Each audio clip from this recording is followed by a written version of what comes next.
Stolarz. It sucks when your goalie gets pulled. It sucks when your goalie's shouldered a lot of the load this year. He's back in the net tonight. Like, for me, that's motivation enough to dial it in a bit more. But we had the Zadorov hit on Scott Laughton last time out. Laughton's been injured. Like, I wonder if we see a little bit of physicality tonight, if we see the old Leafs-Bruins rivalry a little bit more sparked. I just don't know who that person is. Like, Bobby McMahon, maybe. In a perfect world, yes. But there's no one in the weight class of Nikita Zadorov. That's just the reality. And it is quite ironic that a Craig Berube coached team, given his past in the NHL, doesn't actually have an answer. And when there was an answer within the organization with Ryan Reeves, he spent the entire season not fighting and then getting moved on from, and then basically telling the world that Mitch Marner and him were plotting his move to Vegas before it ever happened. So maybe some sour grapes there. Yeah. Potentially involving me. They can't hang in the ring with Nikita Zadorov. If it was someone different, remember when Brad Marchand took out Timothy Liljegren, though, there still wasn't any actual answer to that. So this has not been part of the Leafs' DNA, to use another buzzword, despite Craig Berube coming in. And that's really the most perplexing thing, I think, about this season specifically, is that Craig Berube is so different than Sheldon Keefe and so different from Mike Babcock and go down the line. And yet this team, despite having some change to it, is kind of exactly the same in terms of the criticisms and the intangible aspect of playing 82 games and playing NHL games. It's a little bit strange, but if you talk about Zadorov, like, I think the Maple Leafs should just turn the page because there's no point in even engaging with him. Yeah, and the Bruins, as I said, on a 6-game winning streak, they're going to not want to get off their game plan that's been working for them lately. Like, the Bruins were a team I definitely respected coming into this year. You look up and down their lineup, and there's not a lot of star power. There's not a lot of pop. There's quite a few AHL plus guys on there, and they're, like, credit to them. They're finding a way to make it work, and the Leafs should be a better team on paper, so we hope we see that tonight. We do have the lines.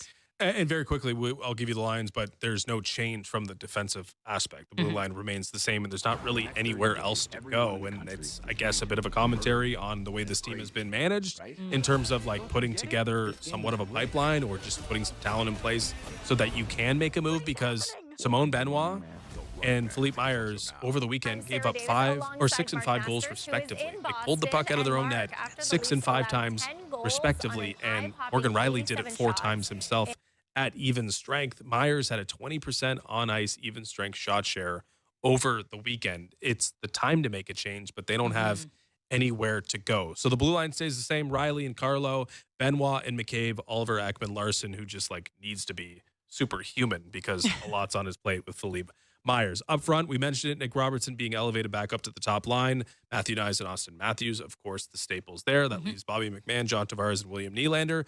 Third line stays the same. Dakota Joshua, Nick Waugh, and Matthias Michelli. And the fourth line will be Steven Lorentz, Max Domi, and Sammy Blais.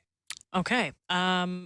It will be one of my players to watch, but I just wanted to mention the Carlo return to Boston tonight. Like, big one for him. Big one for him. A lot of eyeballs on this trade, on the return, on, Fraser Minton on the other side of the ice scoring. Like, the Leafs, I've seen enough articles with the buyer's regret and the word Carlo that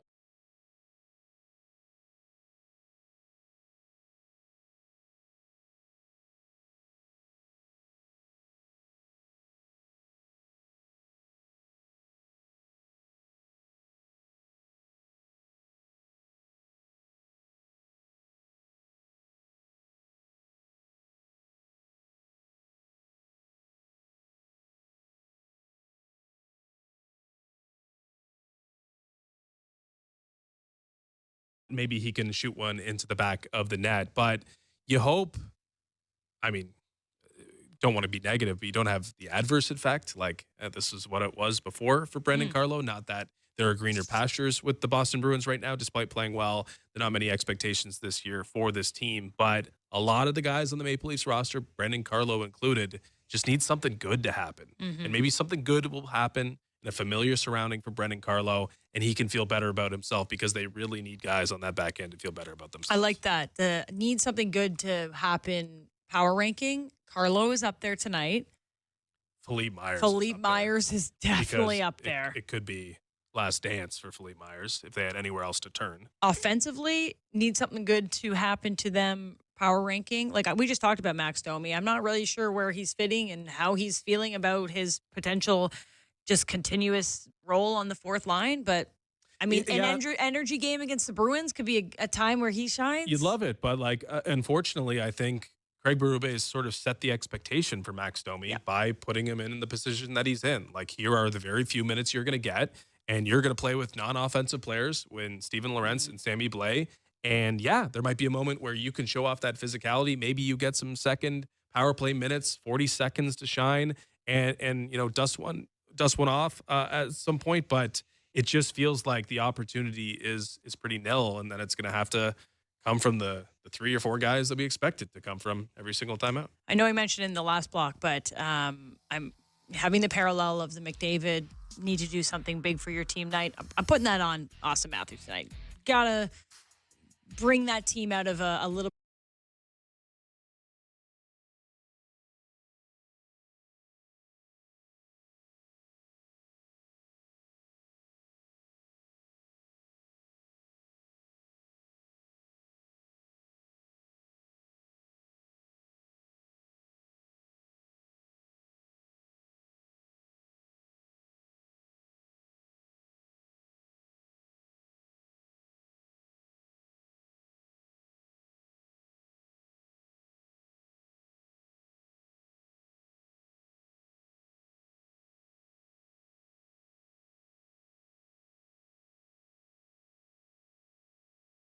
A winning parlay.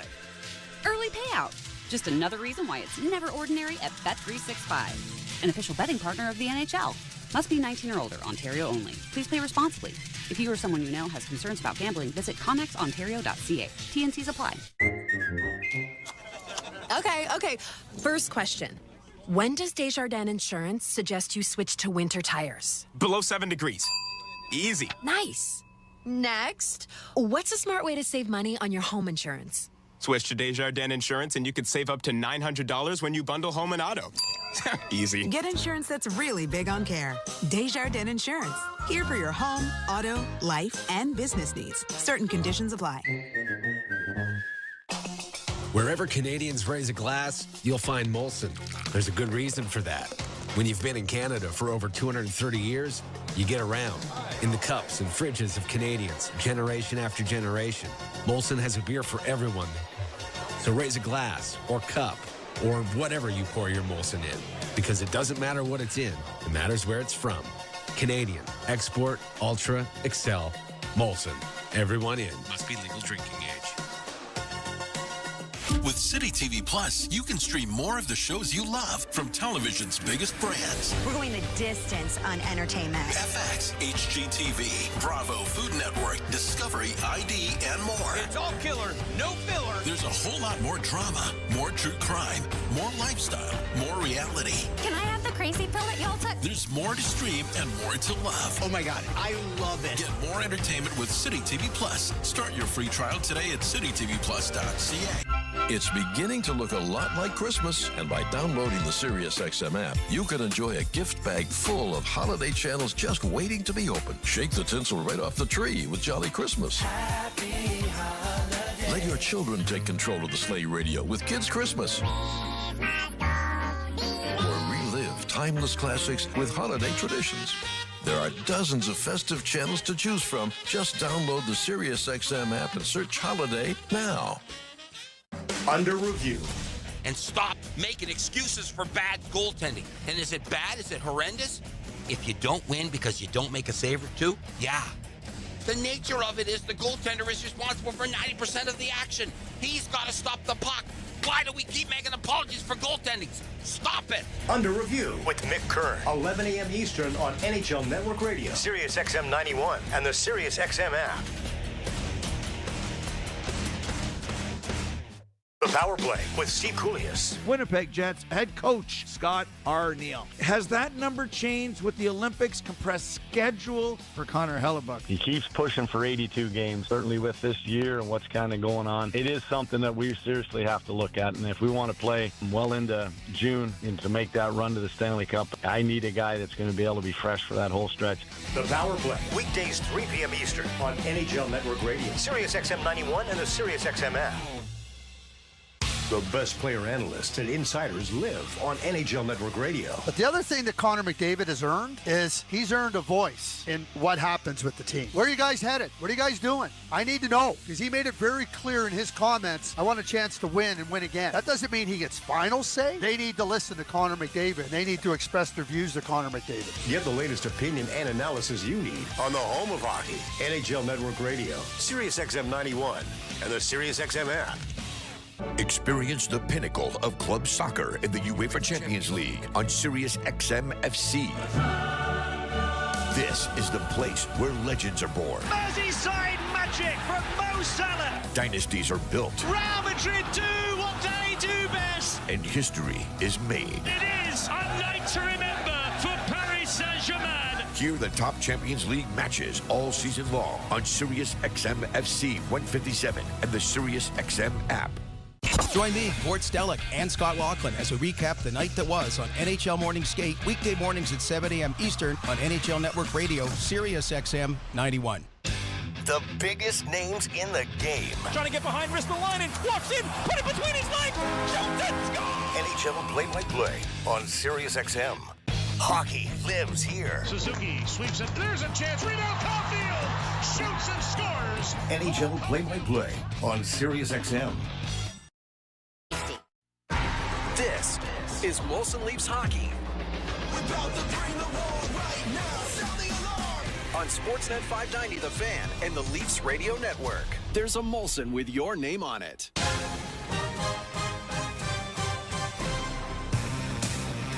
Welcome back to Molson Leafs Hockey on Sportsnet 590, The Fan, and the Maple Leafs Radio Network. Ailish Forfar and Justin Cuthbert here on a happy Remembrance Day and Veterans Day for those in the United States. We're celebrating that, remembering those tonight, and they're doing that at TD Garden tonight with a Veterans Day ceremony. So puck drop will be just on the other side of the break.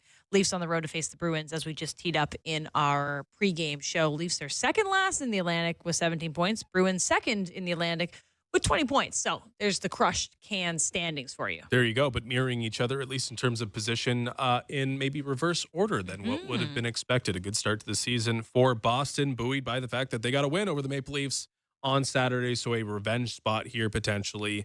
Get that pound of flesh on the road at TD Garden. Same matchup in terms of the goaltenders. Anthony Stolarz back in net versus Jeremy Swayman. A tough weekend for Anthony Stolarz. Important that he bounces back tonight. Yes, especially because Boston mentioned winners of 6 straight, and Leafs looking to just get one here. Get one on the road.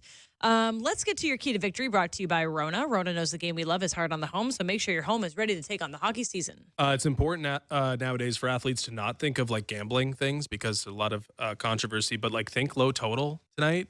It would be great if the Maple Leafs, in the playoffs when games are decided 2-1, I think just like that style of game is something that the Maple Leafs should strive for, where you're not trying to outscore the competition. You're just trying to play well defensively and make sure that when you get a bounce, you can make that a decisive moment in the game. Low scoring, I think, would be real good for Anthony Stolarz in the Maple Leafs tonight, which may not be good for your segment, which is the player to watch, presented by Bet365, unless you're going for a goaltender.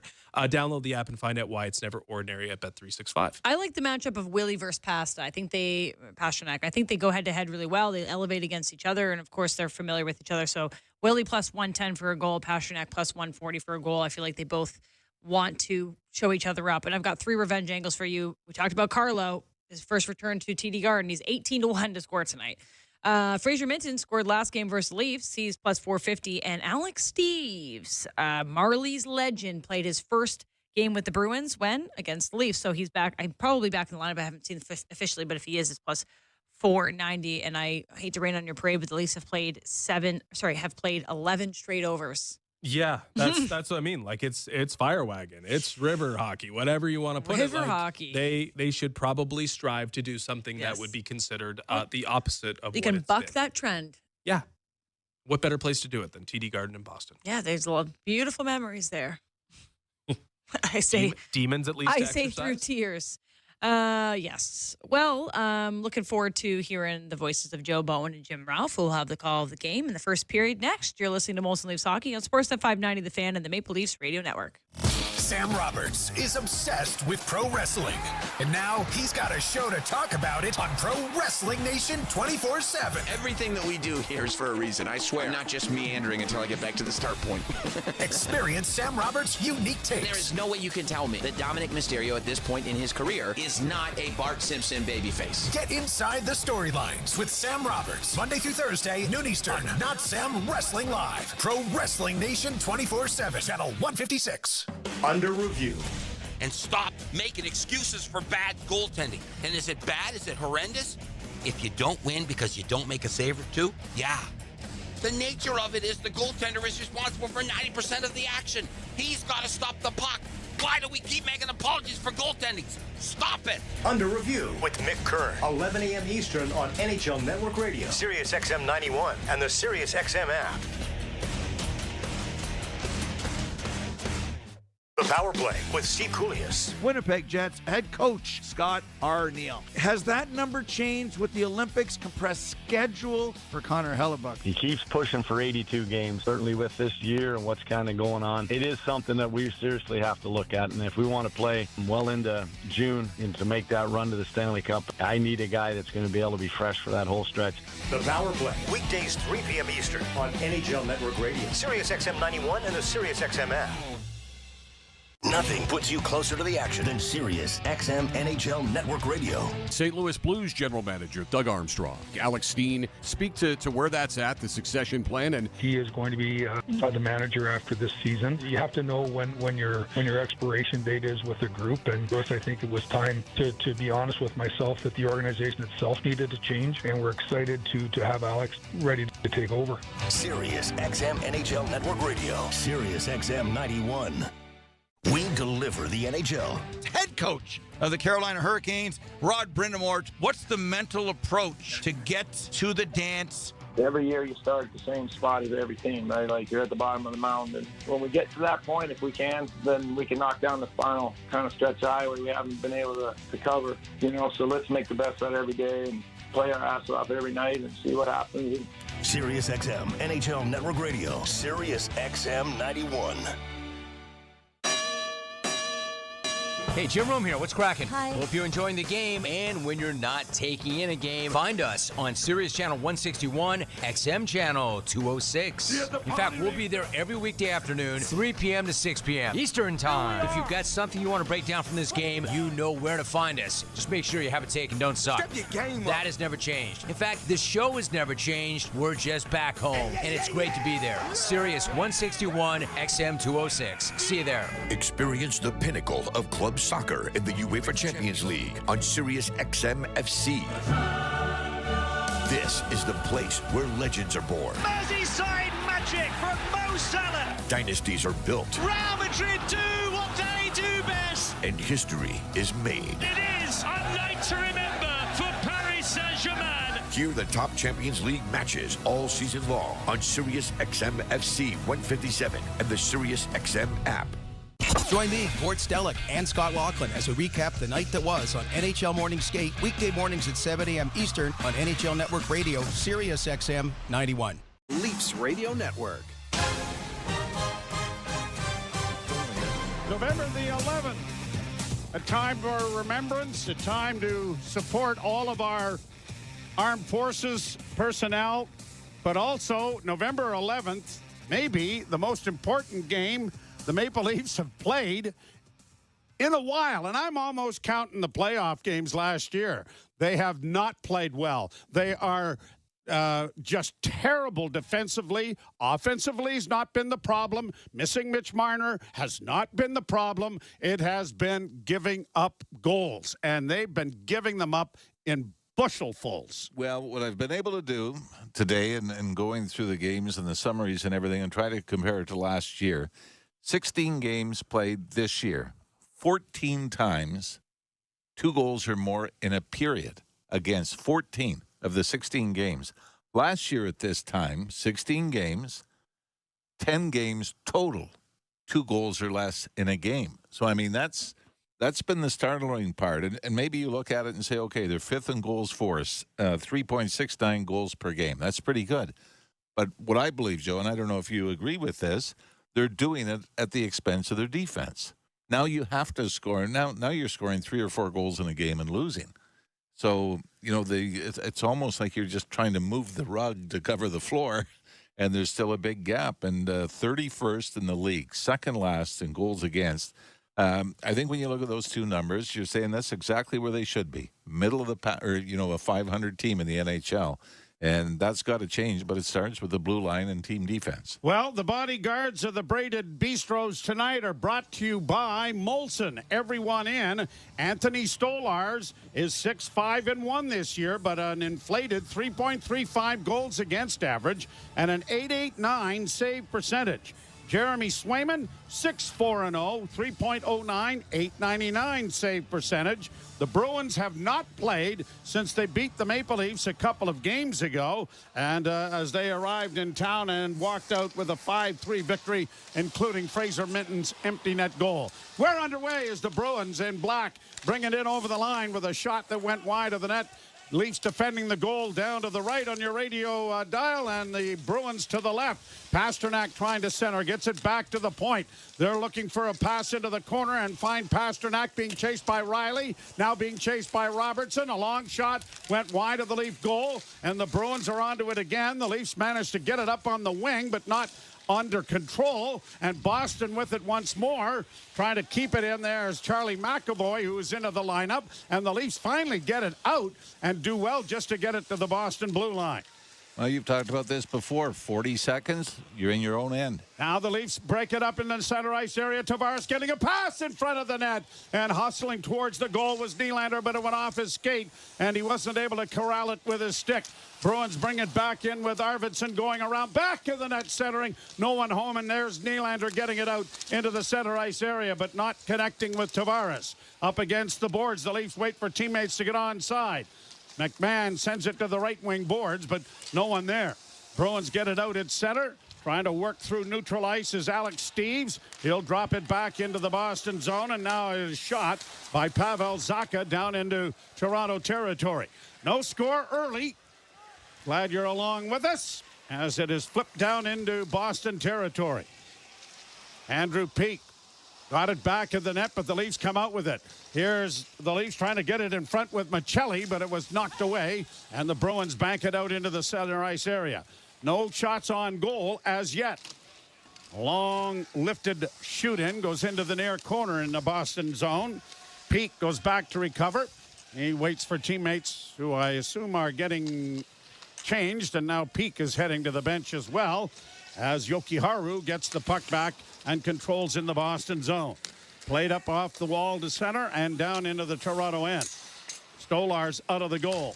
Plays it around the boards. Trying to drop it there was Blais, and a whistle?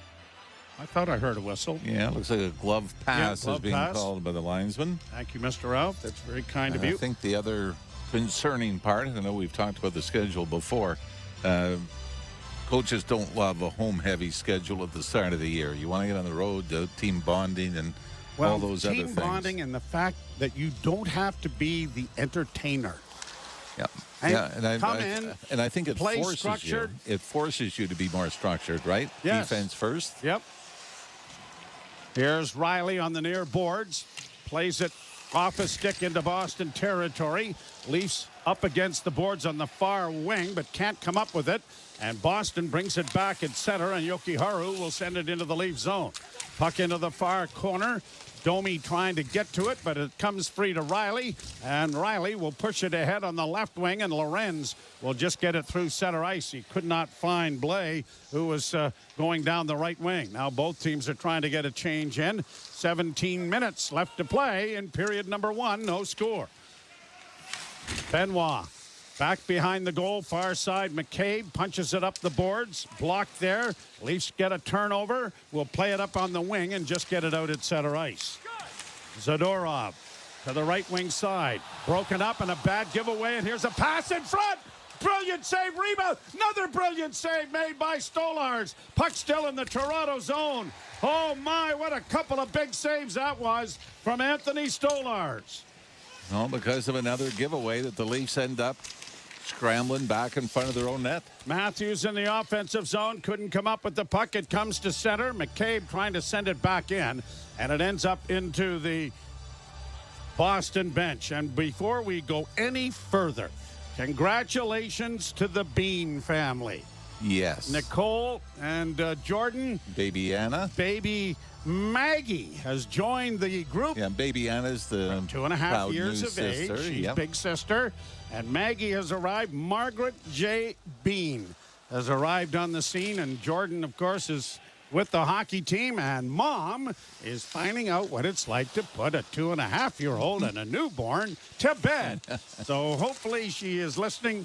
But congratulations to the Beans. Here are the Bruins working around back of the net. A centering pass. Good tie up in front of the net made there by Bobby McMahon. But the Bruins are onto the puck. And Pavel Zacha gets it around the boards and into the near corner. Bruins cycling the puck in around the boards. And we get another whistle with an arm up here from the official. I think our audio is a tad bit ahead. Yeah, so I'm hearing the whistle before we were getting the actual call, but there's going to be a penalty here, and it appears that it is going to be Myers going to the penalty box for Toronto. Oh boy, this is a little on the soft side. It does get it for a split second into the hands of Arvidsson, who throws his arms up, and that's enough to draw the penalty. The Bruins come in 12th in the league.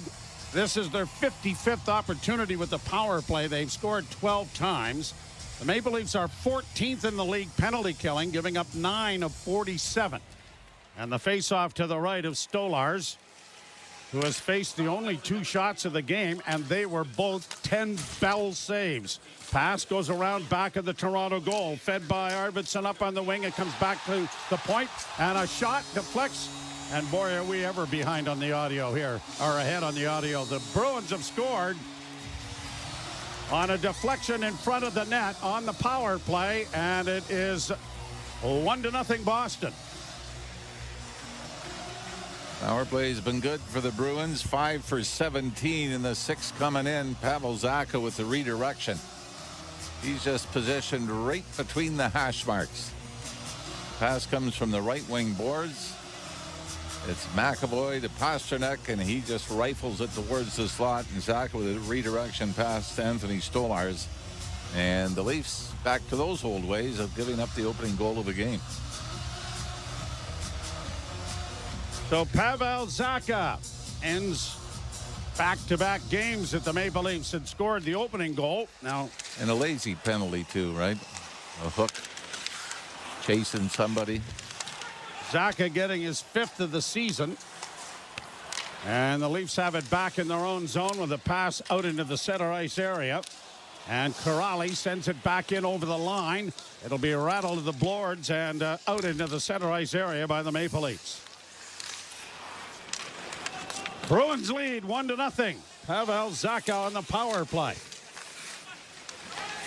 Down into the corner it goes. And it is grabbed off by the Maple Leafs now and played out into the center ice area. Too short for Lorenz to reach, and the Bruins regroup it back in their own zone.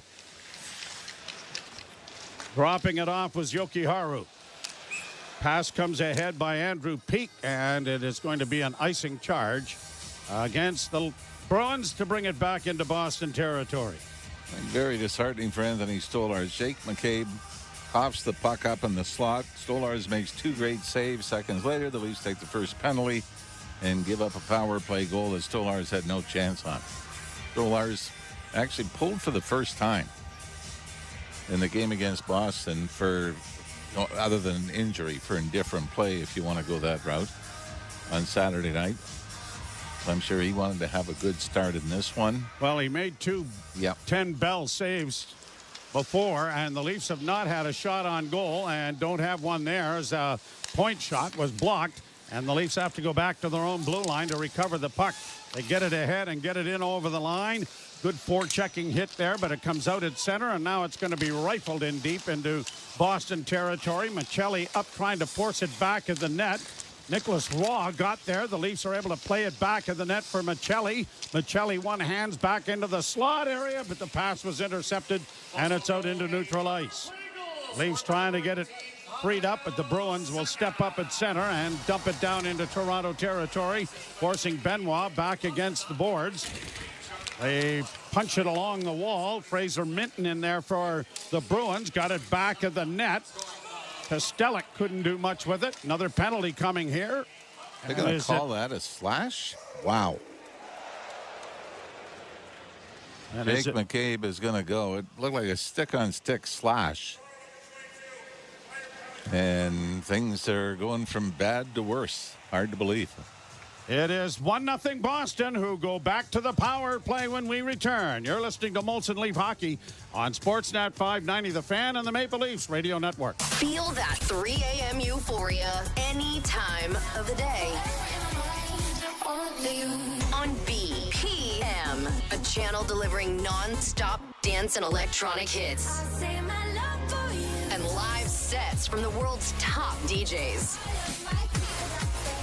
The beat never stops on BPM Channel 52 and at home with SiriusXM on your phone, computer, Alexa, TV, or other internet-connected devices. Experience the pinnacle of club soccer in the UEFA Champions League on SiriusXM FC. This is the place where legends are born. Merseyside magic from Mo Salah. Dynasties are built. Real Madrid do what they do best. And history is made. It is a night to remember for Paris Saint-Germain. Hear the top Champions League matches all season long on SiriusXM FC 157 and the SiriusXM app.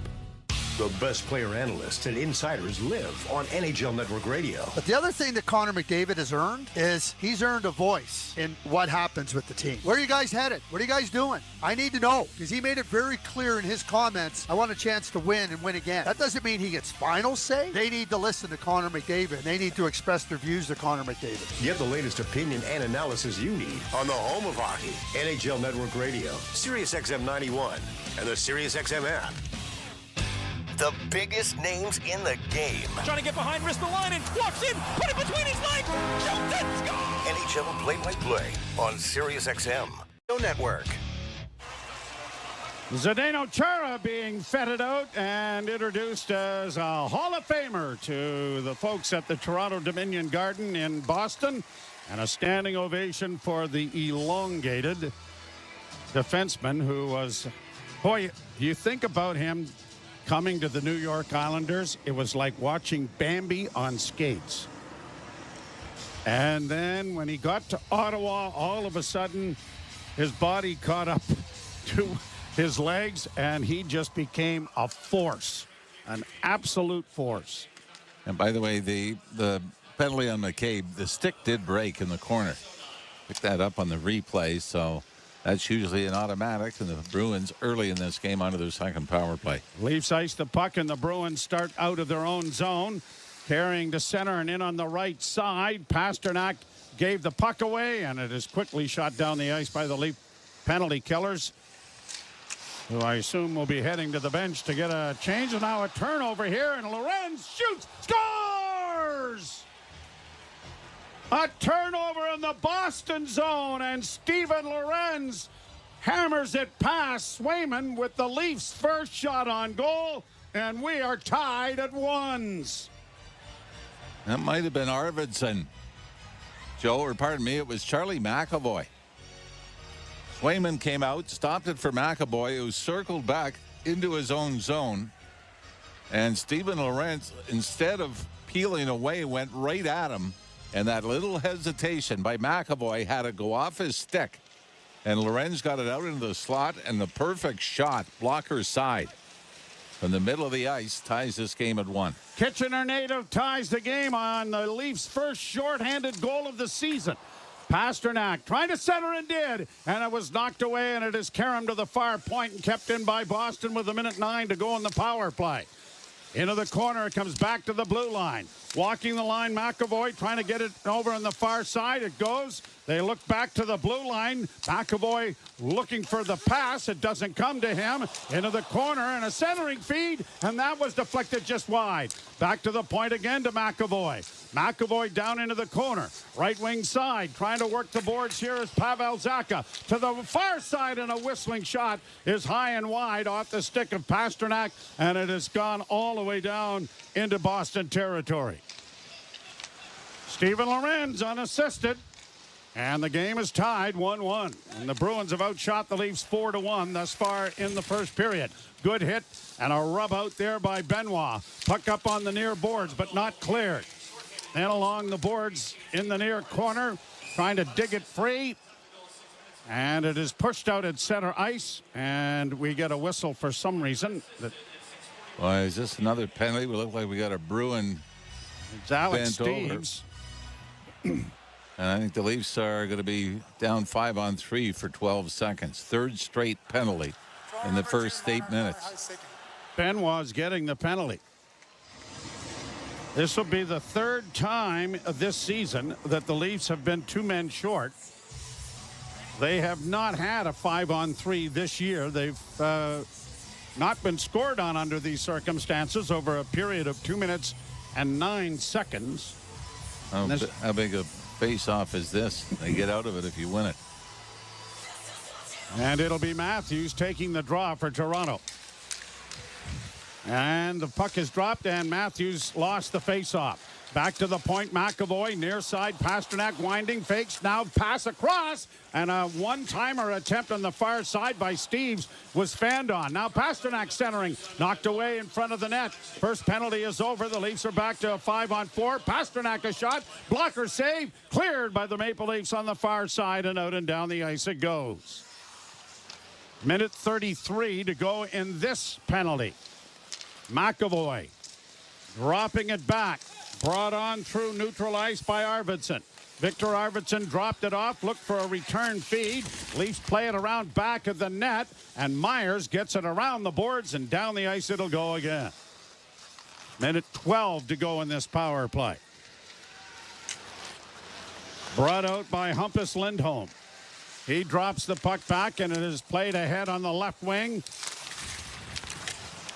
And our frame has frozen, so I can't tell you what's going on. We've got everything is frozen at the red line, so we'll just have to listen and hope that we hear no goal horn or anything.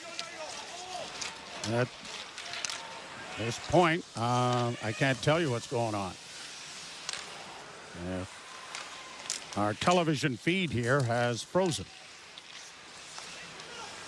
Shots on goal are 5-1. Yeah. Maybe. Oh. Sounds like that doesn't sound good. So we're assuming the Bruins have scored on the power play.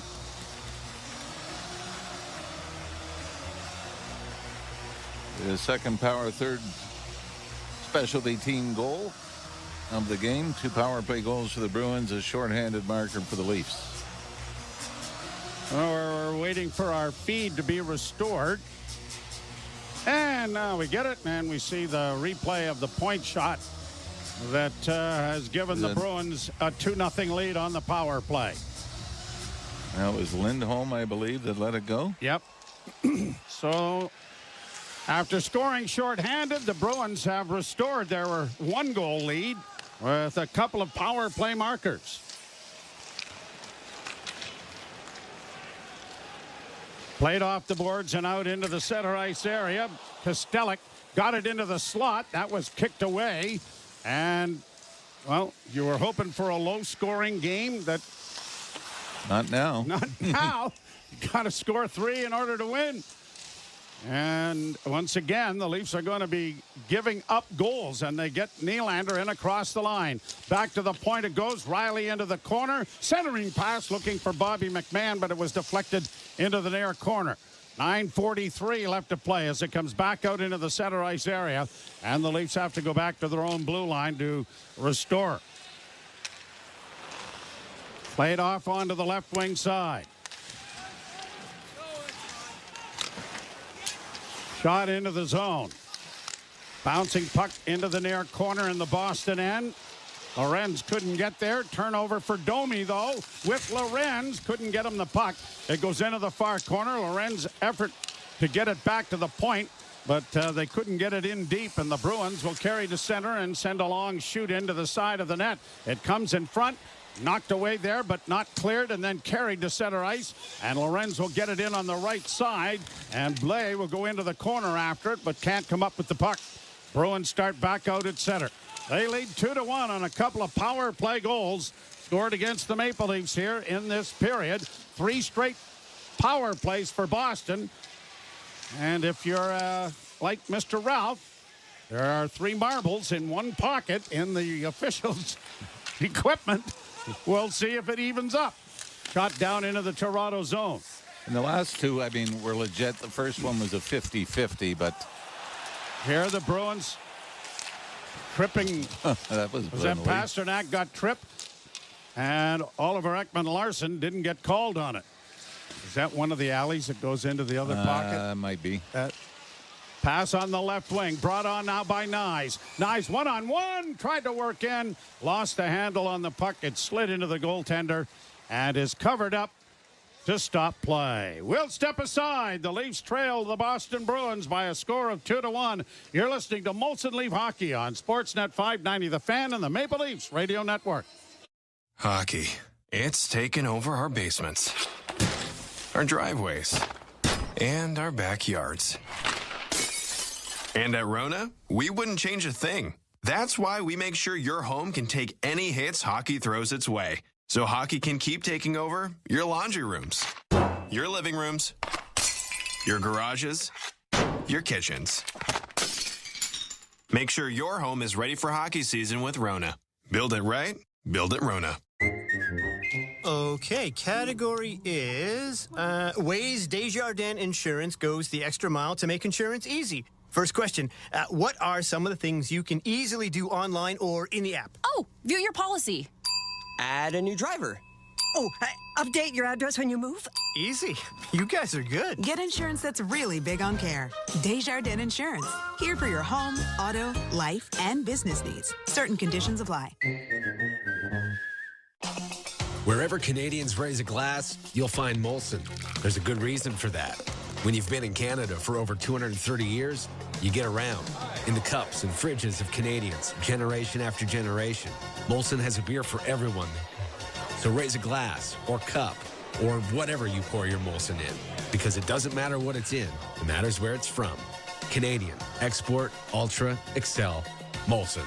Everyone in. Must be legal drinking age. You're listening to Toronto Maple Leafs hockey. Left wing side, Riley with a wrist shot.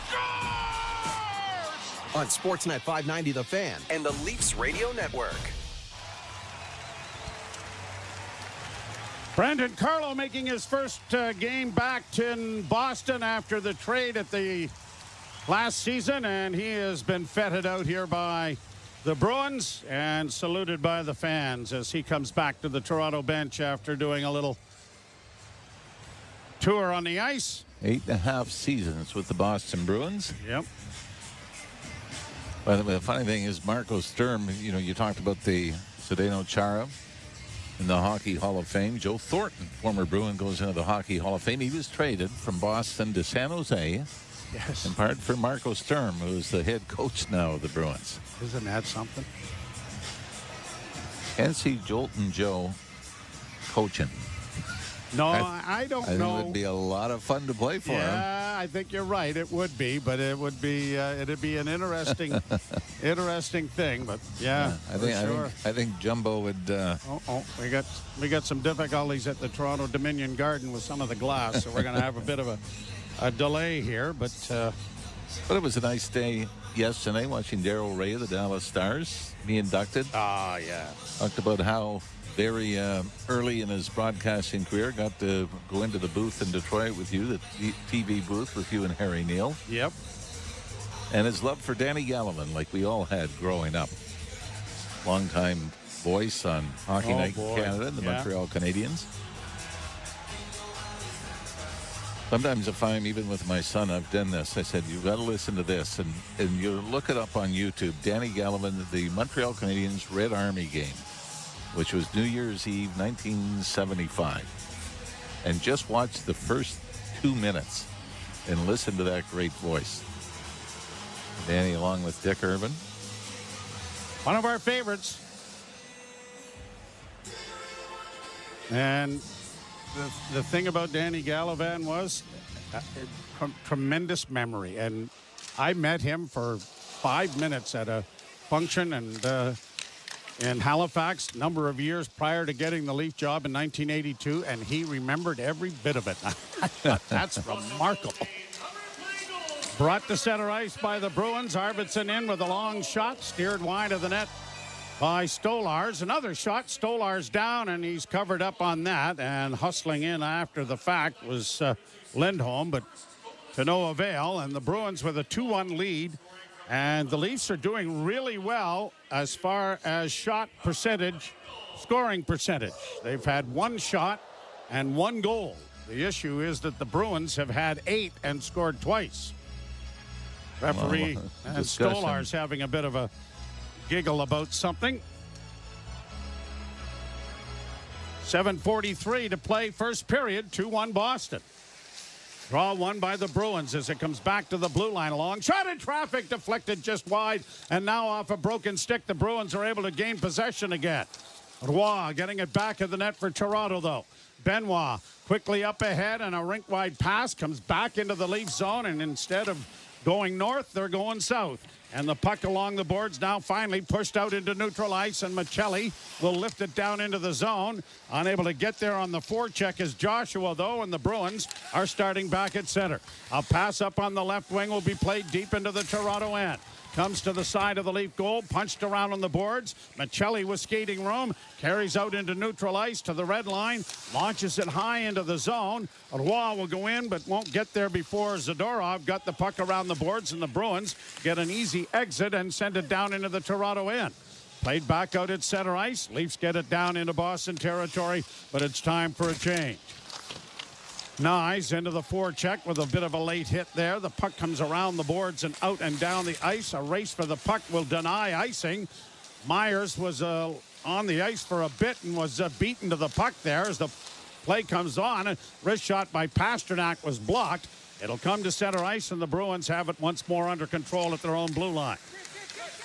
Bruins to center, a pass ahead. McAvoy in on the right wing, lays it in around back of the net.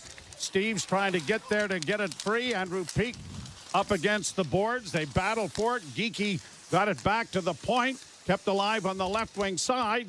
Geekie with it again in front of the net. Trying to get a shot away was Kuznetsov. That didn't connect. And it is cleared down into the zone. And we get a hit right at the blue line. And Zadorov fills in another Maple Leaf. Is that not interference? Ekman Larson is taking up the behalf, but nothing more. And Zadorov is going to just casually go to the bench without any repercussion.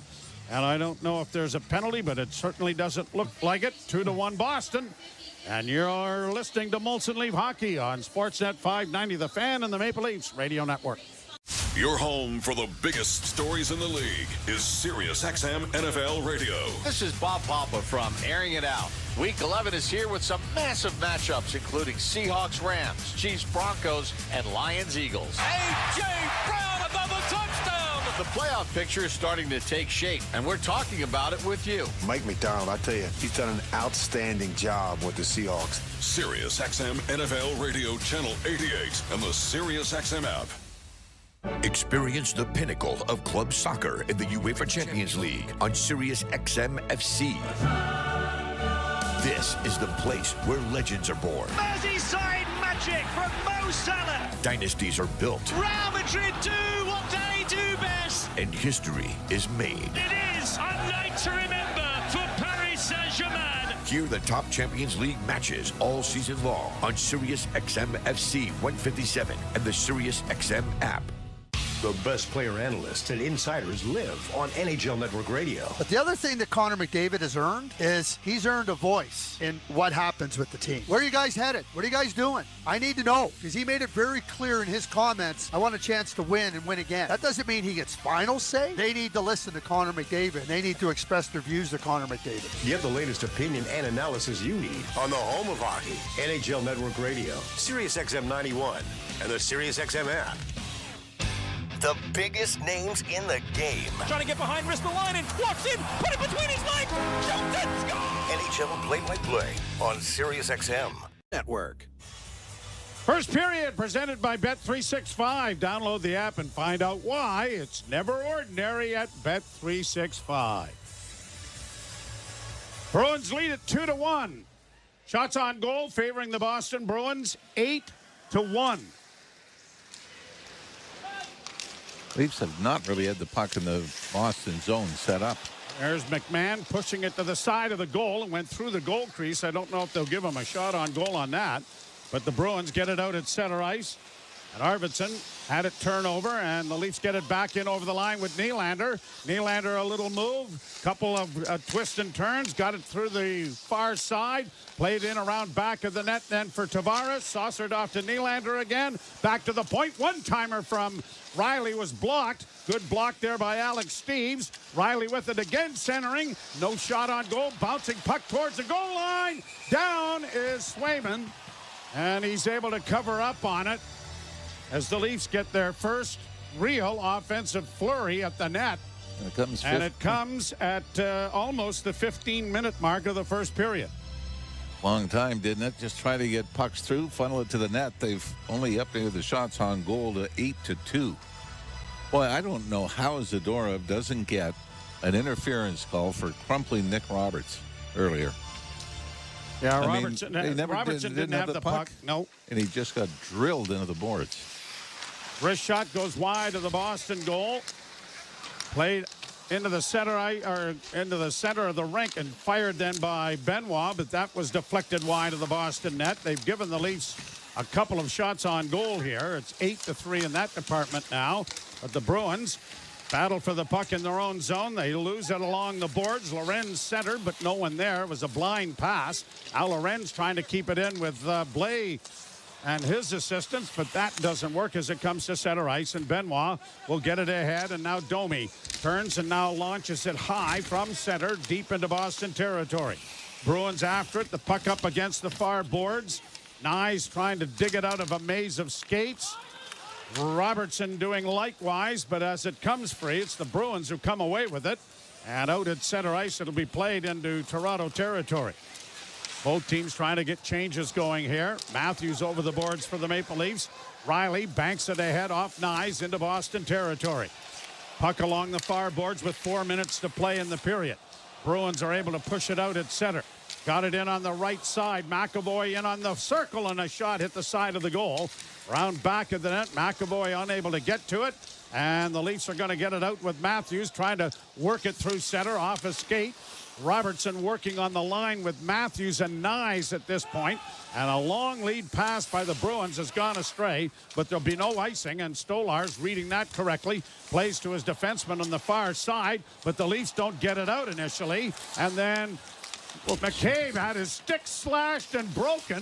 He looked at the official, and the official said, oh, bad equipment, I guess. Not a problem. Play on, McDuff.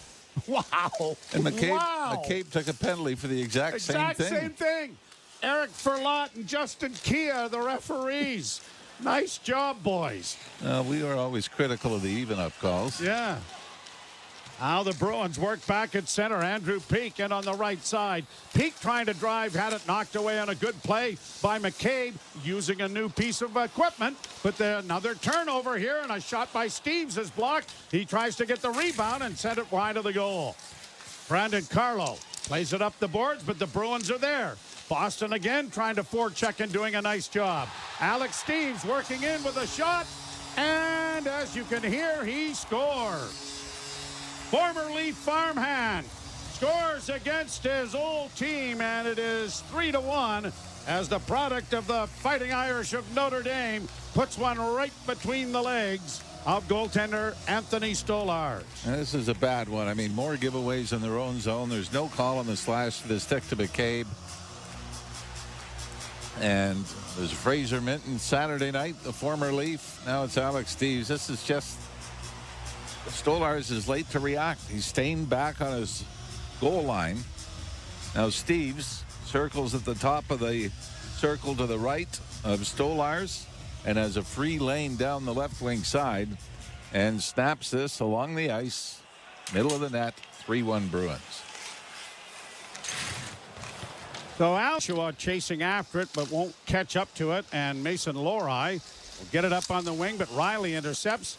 Riley working around back of the goal, getting it back to the blue line. It comes to Oliver Ekman-Larsson. A wrist shot in traffic, easily blocked, and a quick clear by Boston gets the puck down into the Toronto zone.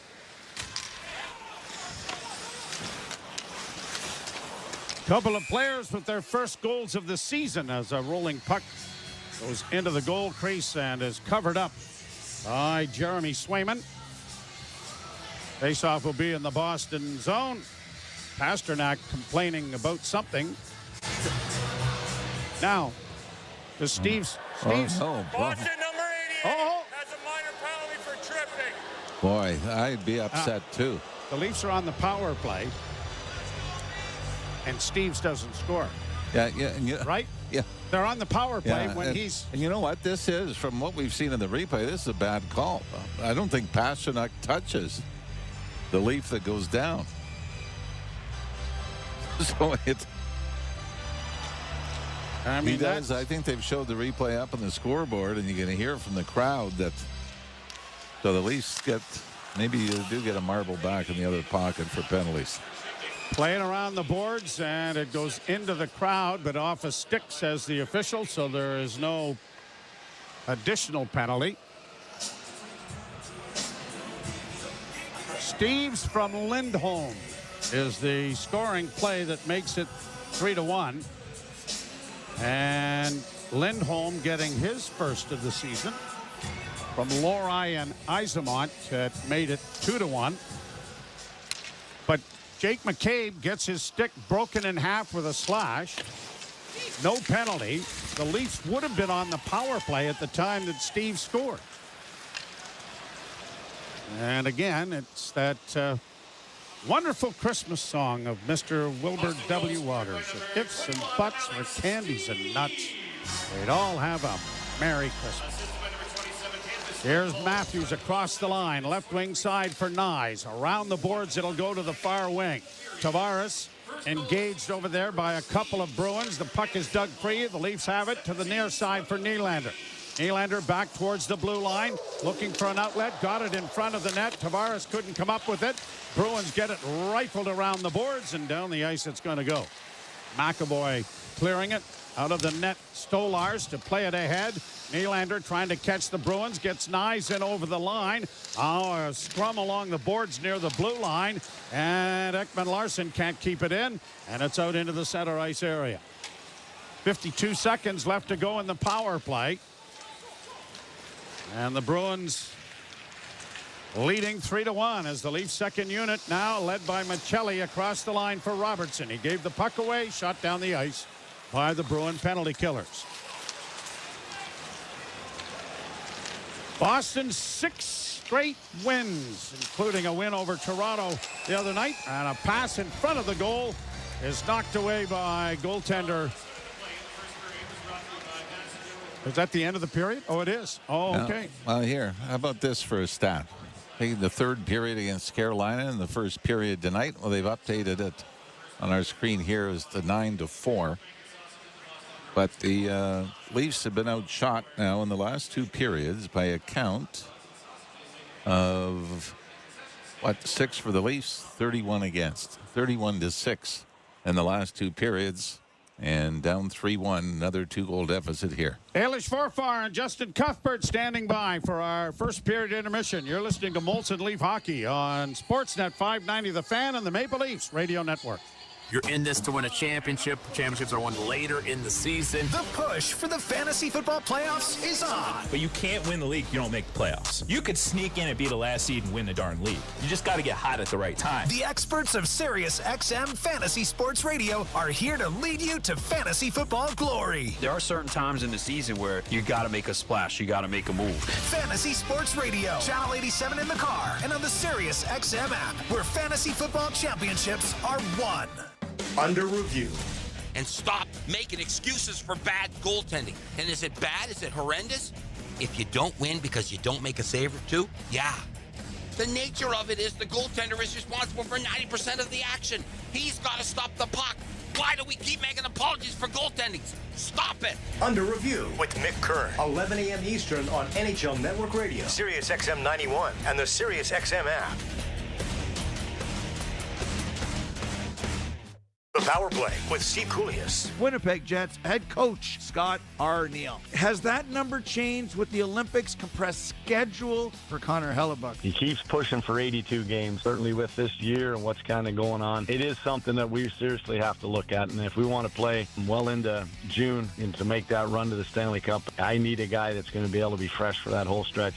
The Power Play, weekdays 3 p.m. Eastern on NHL Network Radio, Sirius XM 91, and the Sirius XM app. Experience the pinnacle of club soccer in the UEFA Champions League on Sirius XM FC. This is the place where legends are born. Merseyside magic from Mo Salah. Dynasties are built. Real Madrid do what they do best. And history is made. It is a night to remember for Paris Saint-Germain. Hear the top Champions League matches all season long on Sirius XM FC 157 and the Sirius XM app. The best player analysts and insiders live on NHL Network Radio. But the other thing that Connor McDavid has earned is he's earned a voice in what happens with the team. Where are you guys headed? What are you guys doing? I need to know, because he made it very clear in his comments, I want a chance to win and win again. That doesn't mean he gets final say. They need to listen to Connor McDavid. They need to express their views to Connor McDavid. Get the latest opinion and analysis you need on the home of hockey, NHL Network Radio, Sirius XM 91, and the Sirius XM app. Nothing puts you closer to the action than Sirius XM NHL Network Radio. St. Louis Blues General Manager Doug Armstrong, Alex Steen, speak to where that's at, the succession plan, and he is going to be the manager after this season. You have to know when your expiration date is with the group, and I think it was time to be honest with myself that the organization itself needed to change, and we're excited to have Alex ready to take over. Sirius XM NHL Network Radio, Sirius XM 91. We deliver the NHL. Head coach of the Carolina Hurricanes, Rod Brind'Amour. What's the mental approach to get to the dance? Every year you start at the same spot as every team, right? Like you're at the bottom of the mound. And when we get to that point, if we can, then we can knock down the final kind of stretch of highway we haven't been able to cover. So let's make the best out of every day and play our ass off every night and see what happens. Sirius XM NHL Network Radio, Sirius XM 91. Join me, Gord Stellick, and Scott Laughlin as we recap the night that was on NHL Morning Skate, weekday mornings at 7 a.m. Eastern on NHL Network Radio, Sirius XM 91. The Leafs Radio Network.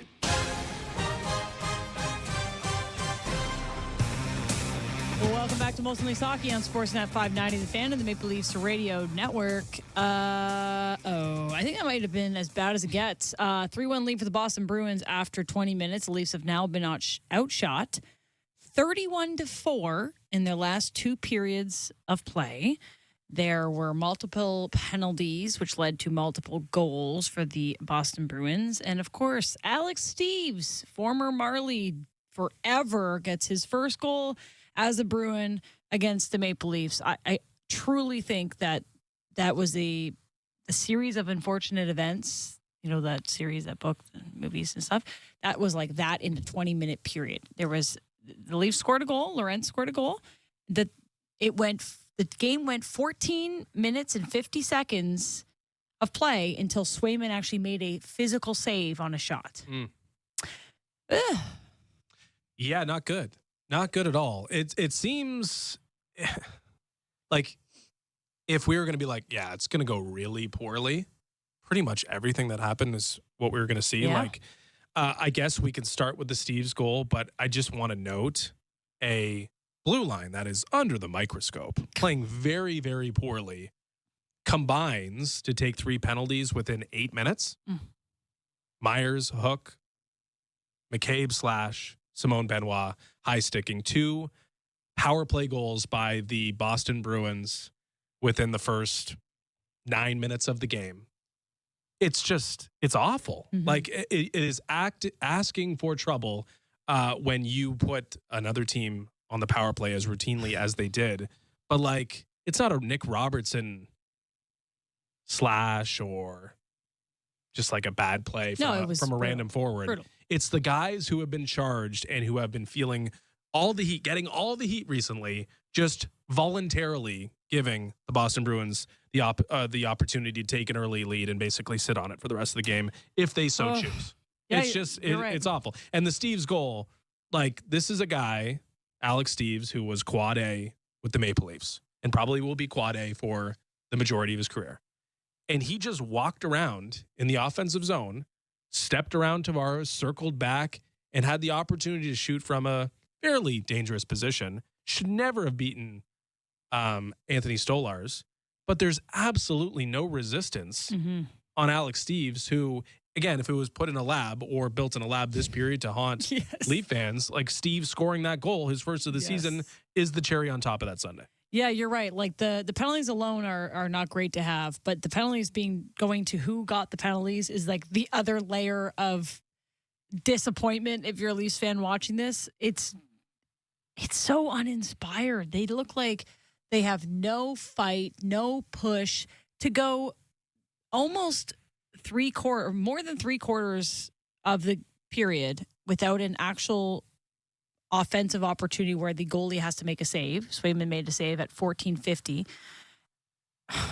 Like, how are you not seeing that you're behind and throwing pucks on net, driving the crease, like making something happen? It's just so lackluster. It's so uninspired to watch. It was really just a terrible 20 minutes, and it was following another terrible 20 minutes, as we mentioned, 31-4 outshot in the last 2 periods. Like, I don't know. I really thought they would wake up, that they would see this is a big game. The Bruins are on a 6-game winning streak. It's Petite Garden. Like, there's a lot of history here, but it looks like they're still on the plane. Yeah, and then, like Zadorov getting to do whatever he wants to do out there. Yeah, that's a good just point. Running Nick Robertson for really no reason. Getting a legal but illegal hit, I guess. Like, just completely unnecessary, not really within the spirit of the game. Nick Robertson gets blown up by Zadorov. Matthew Nyes is right there and doesn't really want to do it. And Oliver Ekman-Larsson comes over and doesn't really want to do it, and no one does it, of course. And we talked about it in the pregame. Like, no one can touch Nikita Zadorov. Not many people in the entire league can touch Nikita Zadorov. But if we're talking about torment and being like, yeah, you guys just don't have it, Zadorov just did his part to help underscore that, being like, yeah, I can do anything I want out here, and nothing's going to happen. So the Bruins doing anything they want, and the Leafs giving them that opportunity. And insult to injury would just be the big guy running around doing as he wishes. Yeah, I think you nailed all the opposite of the wish list of what you don't want to happen in a period. You get out-muscled, you get outscored, you get outshot, you have bad goals go against, you got the former Maple Leaf scoring on you in his first goal as a Bruin. I mean, what was good? Like, what's your saving grace? Knock on wood, nobody got injured. That's about the only good thing that happened out of that 20 minutes. At least there's 40 left, but I mean, I don't know. Something has to change in that locker room. Someone's got to say something and mean it or prove it when they step on the ice. But I didn't see one Leaf that popped.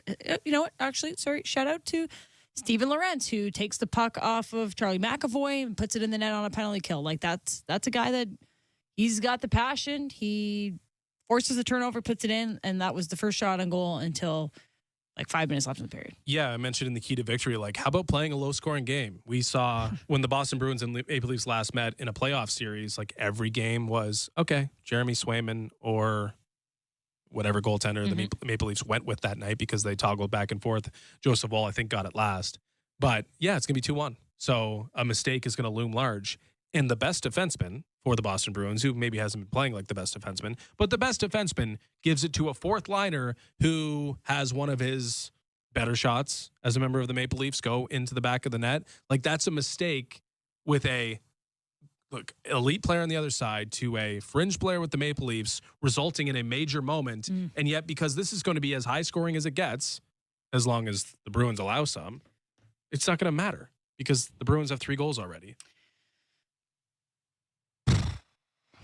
It's tough. Let's take a break. We'll find something. We'll find something to inspire our listeners on the other side. How about that? Will we? Well, I will make it my mission. You're listening to Most Leagues Hockey on Sportsnet 590, the fan of the Maple Leafs Radio Network.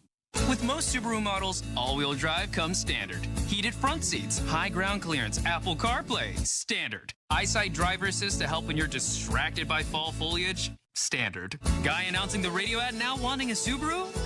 Yeah, standard. Subaru. Uncommon comes standard.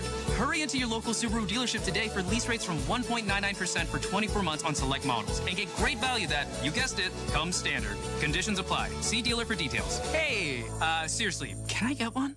With City TV Plus, you can stream more of the shows you love from television's biggest brands. We're going the distance on entertainment. FX, HGTV, Bravo, Food Network, Discovery, ID, and more. It's all killer, no filler. There's a whole lot more drama, more true crime, more lifestyle, more reality. Can I have the crazy pill that y'all took? There's more to stream and more to love. Oh my God, I love it. Get more entertainment with City TV Plus. Start your free trial today at citytvplus.ca. An official betting partner of the NHL.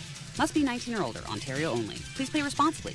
If you or someone you know has concerns about gambling, visit connexontario.ca. T&Cs apply. The fall get-together is here at Canadian Blood Services, which means it's the perfect time to grab your crew, hit up a donor center, and experience what you get when you give together. It's not just about donating blood and plasma. It's about showing up and feeling like we actually did something. Jesse, you're up. Awesome. Be right there. Book an appointment today at blood.ca and experience what you get when you give. Canadian Blood Services. Who's saving who? Welcome back to Put Down That Phone. Time for our speed round. Players, you scroll 4 hours per day. Is that enough? Maybe. Wow, yes. Jen's bored. With just 1 hour back, what could you gain? A hobby, human connection, time to create. What device checks those boxes? A real camera, the Canon R50V. Bonus round. The world's most complete creator camera is the R50V. The V stands for? Video, vlogging, vision. Canon makes cameras. The R50V's for creators. Visit canon.ca/create. Remember that feeling? The one you only get in Cuba. We know it too. We know the quiet Veradero beaches and the best rooftop view in Havana. Let our experts find that feeling for you again with instant savings when you book an Olasan Holidays escape to Cuba. It's the difference between a vacation and coming home. Happy travels start with the experts at StelLaVacations.com. You're listening to Toronto Maple Leafs hockey. Cross the line with a pass and they score! On Sportsnet 590 The Fan and the Leafs Radio Network. Well, welcome back to Most Leagues Hockey on Sportsnet 590, the fan of the Maple Leafs Radio Network. Let's take a look at the out-of-town scoreboard presented by Bet365. Download the app and find out why it's never ordinary at Bet365. Okay, pretty busy night in the NHL, but just 4 games ongoing now. The Canadiens have a 1-0 lead over the Los Angeles Kings. End of one, Josh Anderson scoring his second of the year. In that one, the Senators have a 2-0 lead over the Dallas Stars, just starting the second period. Nick Jensen and Drake Batherson scoring in that one. And the Capitals have a 1-0 lead over the Hurricanes. Brendan Duhaime scoring his second of the season. Still to come tonight, the Flames are in St. Louis to take on the Blues. 2 of the worst teams in the NHL right now. Sharks are in Minnesota, take on the Wild. Ducks and Avalanche in a very, very interesting matchup. Mm-hmm. Jets and Canucks as well. And the Blue Jackets will be in Seattle to take on the Kraken. Here's my point of positivity I gained over the break. How'd you gain it? I looked it up. Okay. Well, I thought deep into my heart, how can I inspire listeners? Well, point 1 is it can't get much worse. Okay. Point 2. Let's get to point 2. Point 2 is the shooting percentage for the Maple Leafs looks really good right now. What would it be, like 20? Yeah. Nice. 1 goal on like 4/5 shots. If that continues, that's pretty good. If they continue to score every 5th shot, then they we're got a chance back in this one. There you go. You feel any better? No. Okay. I'm going to try my best. Jim Ralph and Joe Bone will have the call of the second period next. You're listening to Most Leafs Hockey on Sportsnet 590, the fan and the Maple Leafs Radio Network. We deliver the NHL. Head head coach of the Carolina Hurricanes, Rod Brindamore. What's the mental approach to get to the dance? Every year you start at the same spot as every team, right? Like you're at the bottom of the mound. And when we get to that point, if we can, then we can knock down the final kind of stretch of highway we haven't been able to cover, So let's make the best out of every day and play our ass off every night and see what happens. Sirius XM NHL Network Radio, Sirius XM 91. Experience the pinnacle of club soccer in the UEFA Champions League on Sirius XM FC. This is the place where legends are born. Merseyside magic from Mo Salah. Dynasties are built. Real Madrid do what they do best. And history is made. It is a night to remember for Paris Saint-Germain. Hear the top Champions League matches all season long on Sirius XM FC 157 and the Sirius XM app. The best player analysts and insiders live on NHL Network Radio. But the other thing that Connor McDavid has earned is he's earned a voice in what happens with the team. Where are you guys headed? What are you guys doing? I need to know, because he made it very clear in his comments, I want a chance to win and win again. That doesn't mean he gets final say. They need to listen to Connor McDavid. They need to express their views to Connor McDavid. Get the latest opinion and analysis you need on the home of hockey, NHL Network Radio, Sirius XM 91, and the Sirius XM app. Nothing puts you closer to the action than Sirius XM NHL Network Radio. St. Louis Blues General Manager Doug Armstrong, Alex Steen, speak to where that's at, the succession plan. And he is going to be the manager after this season. You have to know when your expiration date is with the group. And of course, I think it was time to be honest with myself that the organization itself needed to change. And we're excited to have Alex ready to take over. Sirius XM NHL Network Radio. Sirius XM 91. The biggest names in the game. Trying to get behind Ristolainen, walks in, put it between his legs, shoots it, score! NHL play-by-play on Sirius XM. Leafs Radio Network.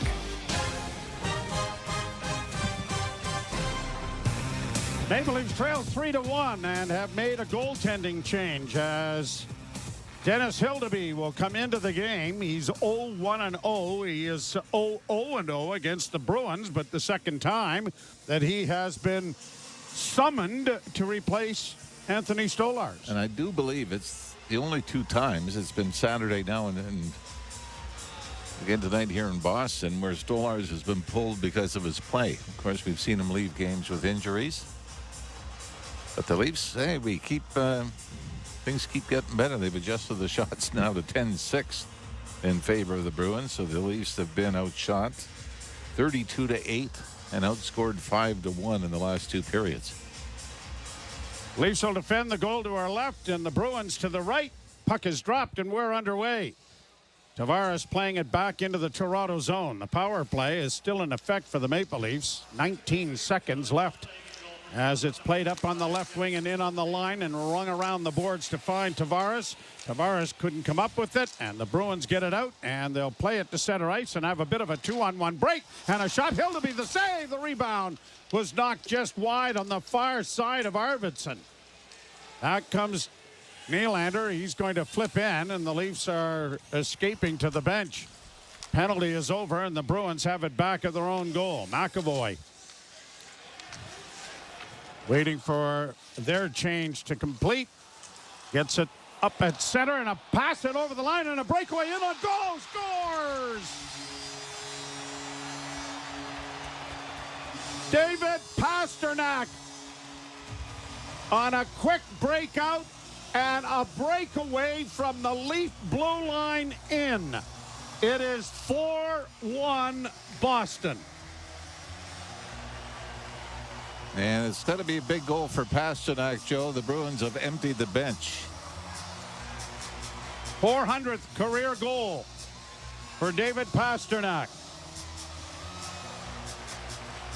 And this is the Leaf defense snapping again.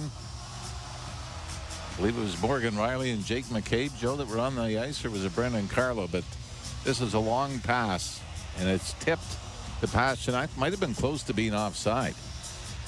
Pastrnak, no, it was McCabe and Morgan Riley. And everybody just gets caught kind of watching the puck. Well, I'd like to see that. That may be offside. I mean, it was very close. Getting another look at it here. Whoa. Whoa, yeah. It's Craig Berube looking at it. I mean, at this point, even if it's close, would you not say no? I think he's okay, Joe. I dragged that left leg enough. Welcome to the game, Dennis Hildeby. Since the pre-Matthews era. Defensively, I think you've got to go back, 09, 2010 era?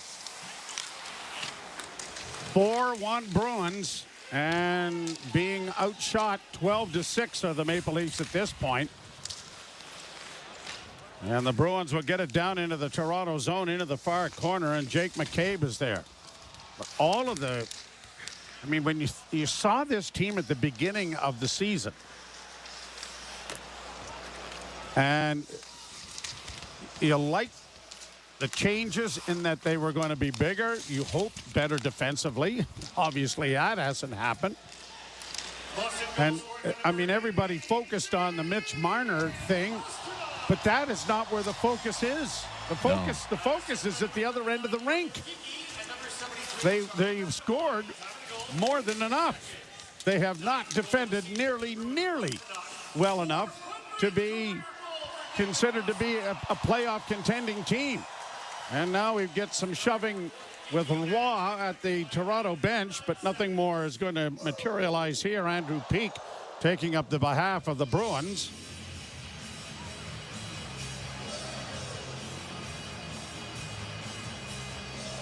What the really, I guess, frustrating part more than anything else is just the lack of pushback. It's almost gotten to the point of resignation, has it not? I mean, Dennis Hill to be thinking, you know what, let's get to a shootout. I'd have fewer breakaways. 49 seconds into the second period. Pasternak with his 9th goal of the season, his 400th of his career. And the Bruins have a 4-1 lead over the Maple Leafs. Shot in over the line. Blais goes into the forecheck, can't come up with it. Round back of the net. Now Lorenz dug it free. Blais in the corner with Domi in front. Plays it around the boards to the defense. Myers can't shoot it at the net. Sends it back into the corner. Now back of the goal. Centering pass for Lorenz didn't work. Then a shot from the point deflected wide. Leafs with their first bit of pressure here, and a kick save by Swayman.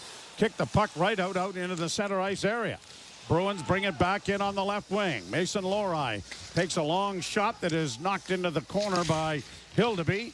The puck along the boards is going to be backhanded high to center and down into Boston territory, and Nikita Zadorov is there to play it ahead. And now almost a break there on a pass for Alex Steeves that didn't quite connect. Into the corner for Pavel Zacha. Back to the point, Zadorov to his defense partner, and a shot by McAvoy that went wide. Then a deflection in front of the net off of Zacha. Goes down into the end boards. And the Maple Leafs are there, and Myers trying to get it up the wall. Just gets it out at center. The issue gets when you're hemmed in your own end. When you finally do get it out, it's time to change. So what do? Well, you shoot it in and give it back to them, and then all of a sudden there is no counterattack whatsoever. Here's Nylander, though, in with a shot. That was stopped by Swayman, and the Bruins have it on the rebound, and McAvoy lifting it down into the Toronto zone. Riley getting back against Arvidsson. Plays it back at the net around the boards to the near corner, which is drawing a crowd, and Nylander is able to get it out. Nylander with a backhand pass into the corner for Matthews. And they're going to call this icing, I believe. And it's going to come all the way back into the Toronto zone. You can look at the slowed down version of David Pasternak and just onside. As he drags that left skate. Scored in Toronto, dancing around Simon Benoit, and went right to the net all alone. Johnny Busick leads with 545 goals, most in franchise history. Phil Esposito, 459 up in that department. David Pasternak has been a goal-scoring machine since coming to the black and yellow of the Boston Bruins. Shot from the blue line taken there by Lindholm was blocked, and another icing is coming here against the Maple Leafs. The goal from Pasternak from Geekie and McAvoy. at 49 seconds to escalate the lead to 4-1. You said one of the big concerns was looking at this schedule. This is game number 17. They've played exactly 3 games against playoff teams from a year ago. So we haven't seen the Floridas or the Vegases coming Colorado's. through. Colorado. Yep. Even Ottawa, for that matter. Exactly. Face-off in the Toronto zone, won by the Leafs, played off the glass, knocked down at the blue line by Hampus Lindholm. The scrum continues, but they'll push it out at center. And back to retrieve it is Pasternak as he works the far boards, but can't get it out. And now the Leafs will shoot it into Boston territory. Swayman clears it away. It comes off the side. Goal wraparound attempt there by Nyes, thwarted by the left pad of Swayman. At the point, played off by Carlo to the left wing side. Rebound in front. Matthews turning and got a shot away, but off his skate it went wide. Michelli cycles the puck back of the net. Matthews unable to get to it. Now comes out of the scrum with it. Took a shot from an angle. That was blocked. Riley keeping it alive. Back of the net now for Nyes. Looks back of the goal. Finds Matthews. Matthews trying to center. Had it hit the back of the net. Plays it back to the point. Carlo with a wrist shot. Off a leg and harmlessly wide into the near corner. Good pressure here from the Maple Leafs, but they really haven't come up with a gilt-edged scoring chance. Back to the point again. McCabe to Carlo. Can't shoot it at the net. Too well covered as it goes back of the goal. Matthews can't come up with it. Played around the boards, and it'll be poked out at center ice. Carlo was able to force it back, but Pasternak has it under control in the Boston end. Both teams trying to engineer a change here with 14:36 to play in period number 2. It was a minute 50 that shift for Austin Matthews. And actually, Brandon Carlo was on for over 2 minutes. Well, it was in the offensive zone. It's amazing how you can maintain some energy when you have the puck and you're in the offensive end rather than 2 minutes in your own zone when you're dog tired.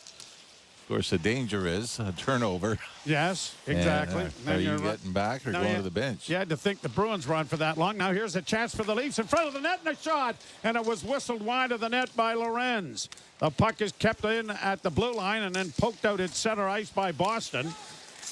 Grabbed off by Robertson in across the line. Robertson into the near corner. Holds, comes out of the corner, back to the point. One-timer sent there by Myers, deflected wide of the net.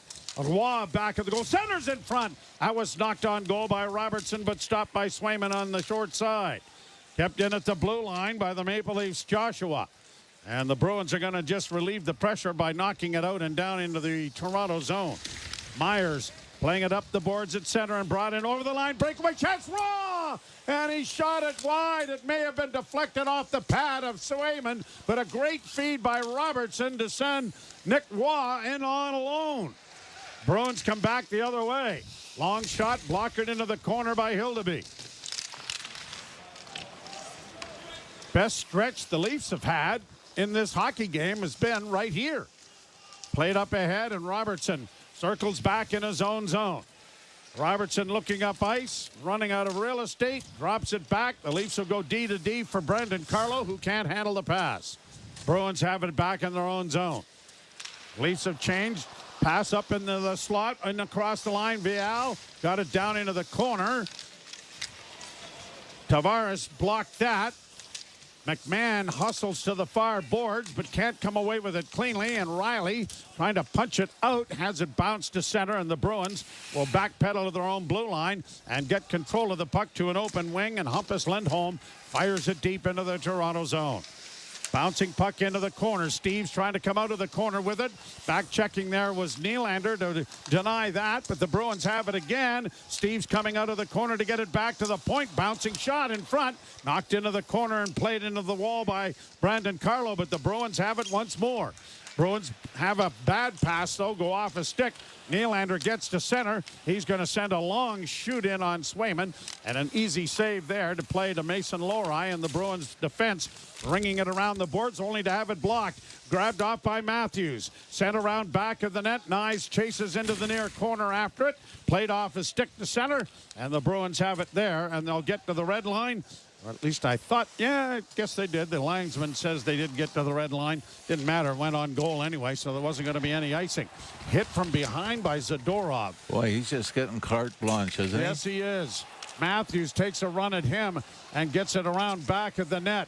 And the Bruins have set it out and down the ice, but icing is waved off, but it won't get to an area that Hildeby could play it. Now Boston has it around back of the goal, trying to get it in front of the net. They do, and it's intercepted, and the Leafs get it on to Matthews, who will get it out at center. Trying to play it in over the line was Machelli. He ran into his own man then in Steven Lorenz, and the Bruins are through center, and a Bruin was hauled down, but no call. Brought back now with the pass in front, the backhand shot. Big rebound in front, down to Swayman, but he couldn't get his glove on it.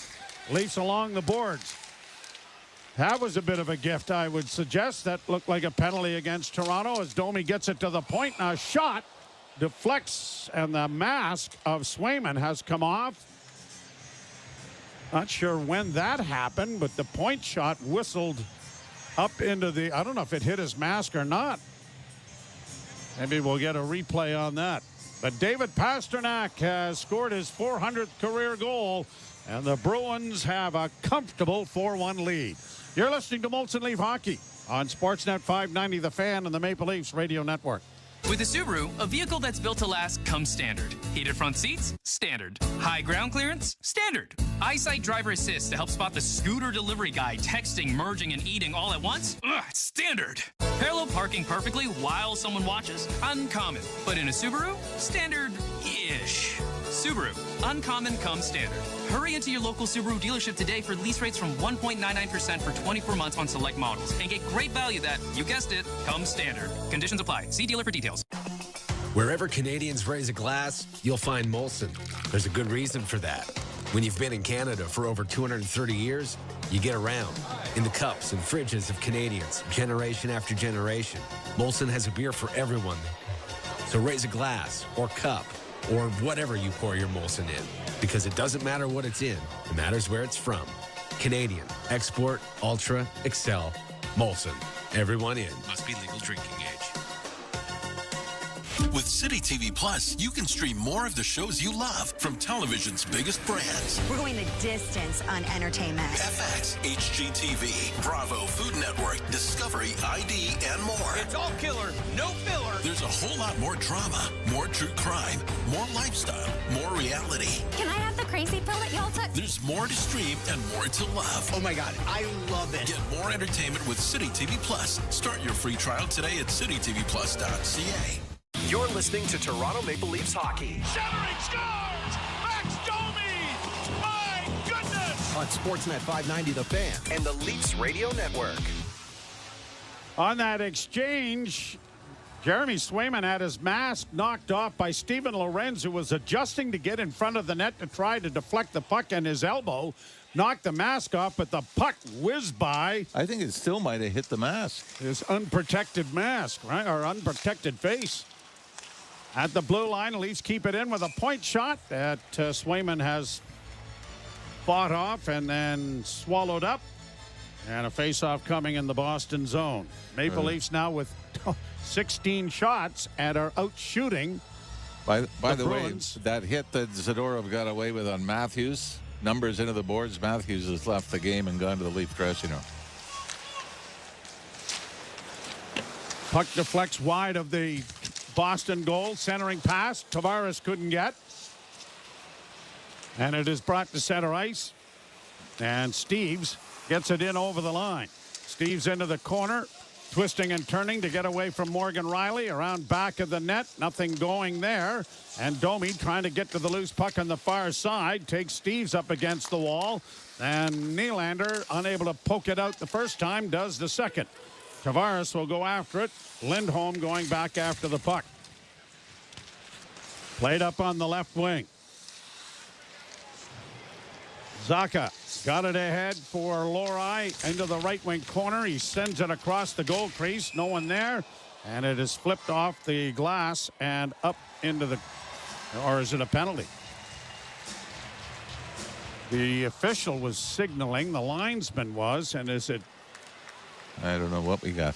Well, we'll have to figure out when we come back. It looks like there's going to be a penalty to the Maple Leafs. You're listening to Molson Leaf Hockey on Sportsnet 590 The Fan and the Maple Leafs Radio Network. It's Jimmy Fallon, and I'm back.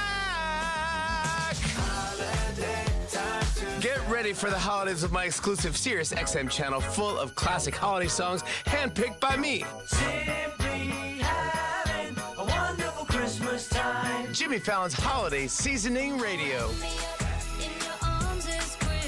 It's super fun. Check out Channel 15 on Sirius XM.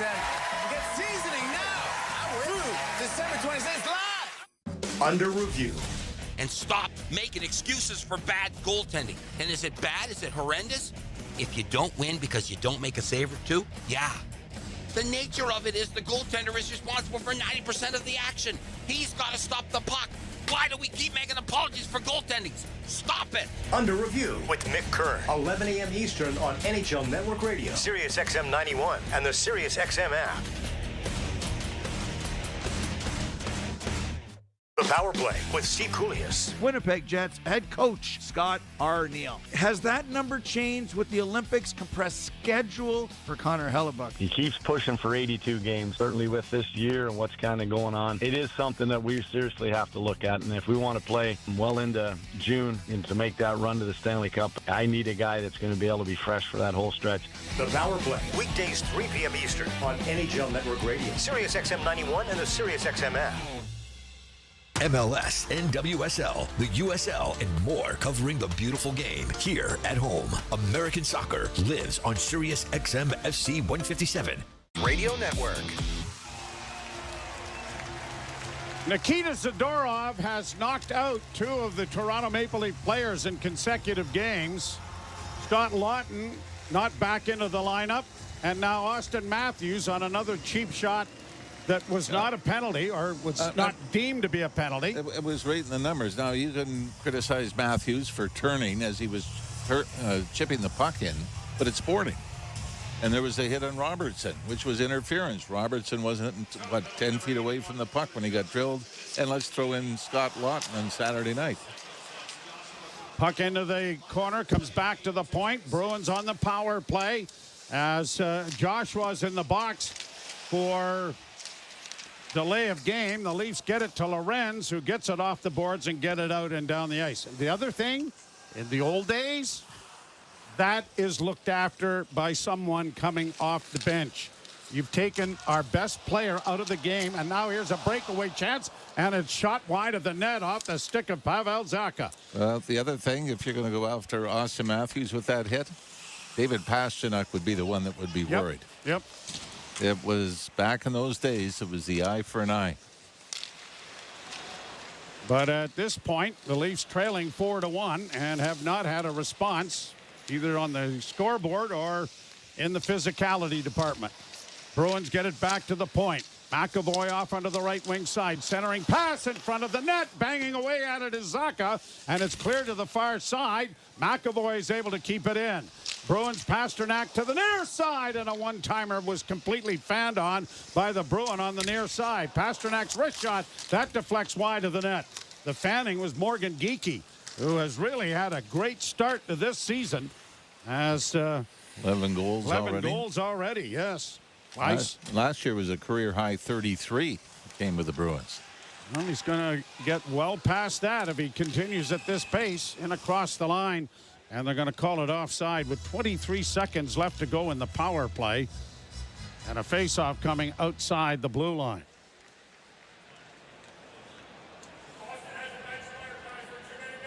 Now the Bruins are going to get a too many men in the ice penalty that we've heard. 23 seconds left in the delay of game penalty to Dakota Joshua. So 4-on-4 until then. But of course, Austin Matthews not available right now. And that looked like it could have been shoulder, right? Yeah. That was head first into the boards. He got up and took a run at Zadorov, kind of a half-hearted one maybe, but... Boy, in Boston, yeah, they had 6 men on the ice coming up. Yeah, they had I'm sure for Dennis Hill to be said, I didn't notice. It felt like this in the last 3 games for him. So serving the penalty will be Victor Arvidsson. And the face-off down into the Boston zone. 4-on-4 here for 23 seconds. And the draw won by the Leafs, and a shot by McCabe was blocked. It goes along the boards, and now the Bruins have it in their own zone and will get it out into neutral ice. And the final 10 seconds will tick down. Here's Zadorov skating through center, works in on the left wing. Long shot is high over top of the goal and off a stanchion, I guess, and up into the crowd or up into the screen. But Nikita Zadorov has just had a carte blanche. There's been no response whatsoever. Even certain players get that, eh? Like the big fella in New York when he came up. Mm-hmm.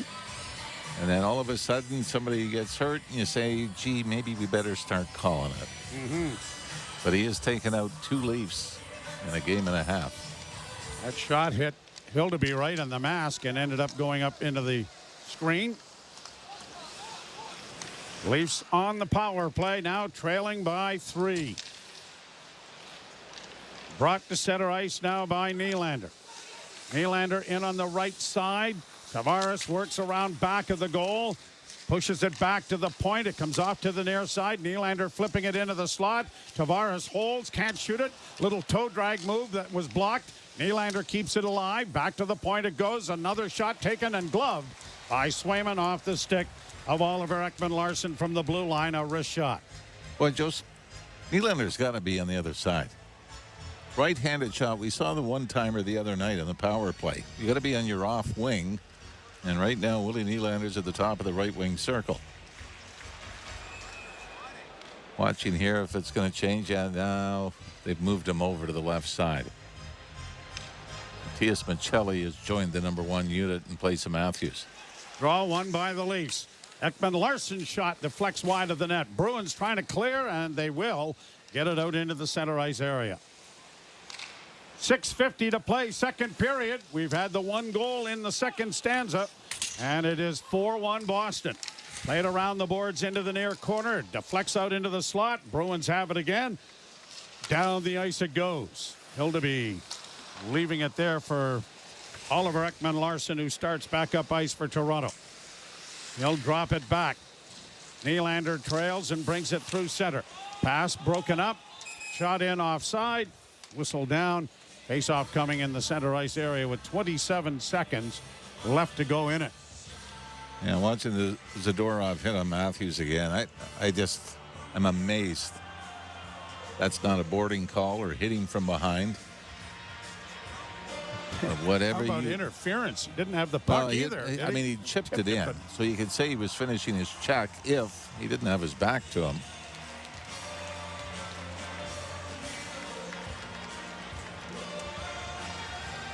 .6:23 to play, second period. And the draw is controlled by the Bruins. Power play has 20 seconds left in it. Leafs have it back in their own zone. Max Domi coming through center. Onto the left wing boards. Swept in front. No, didn't get to Domi. He gets it on the end boards. Trying to play it back to the point. That's picked off, and the Bruins have got a 2-on-1 break. In on the left wing, leading the rush, trying to get into Jeannot, and the shot is stopped by Hildeby and covered up. Second left in the power play. The Bruins come close to scoring a shorthanded goal on a 2-on-1.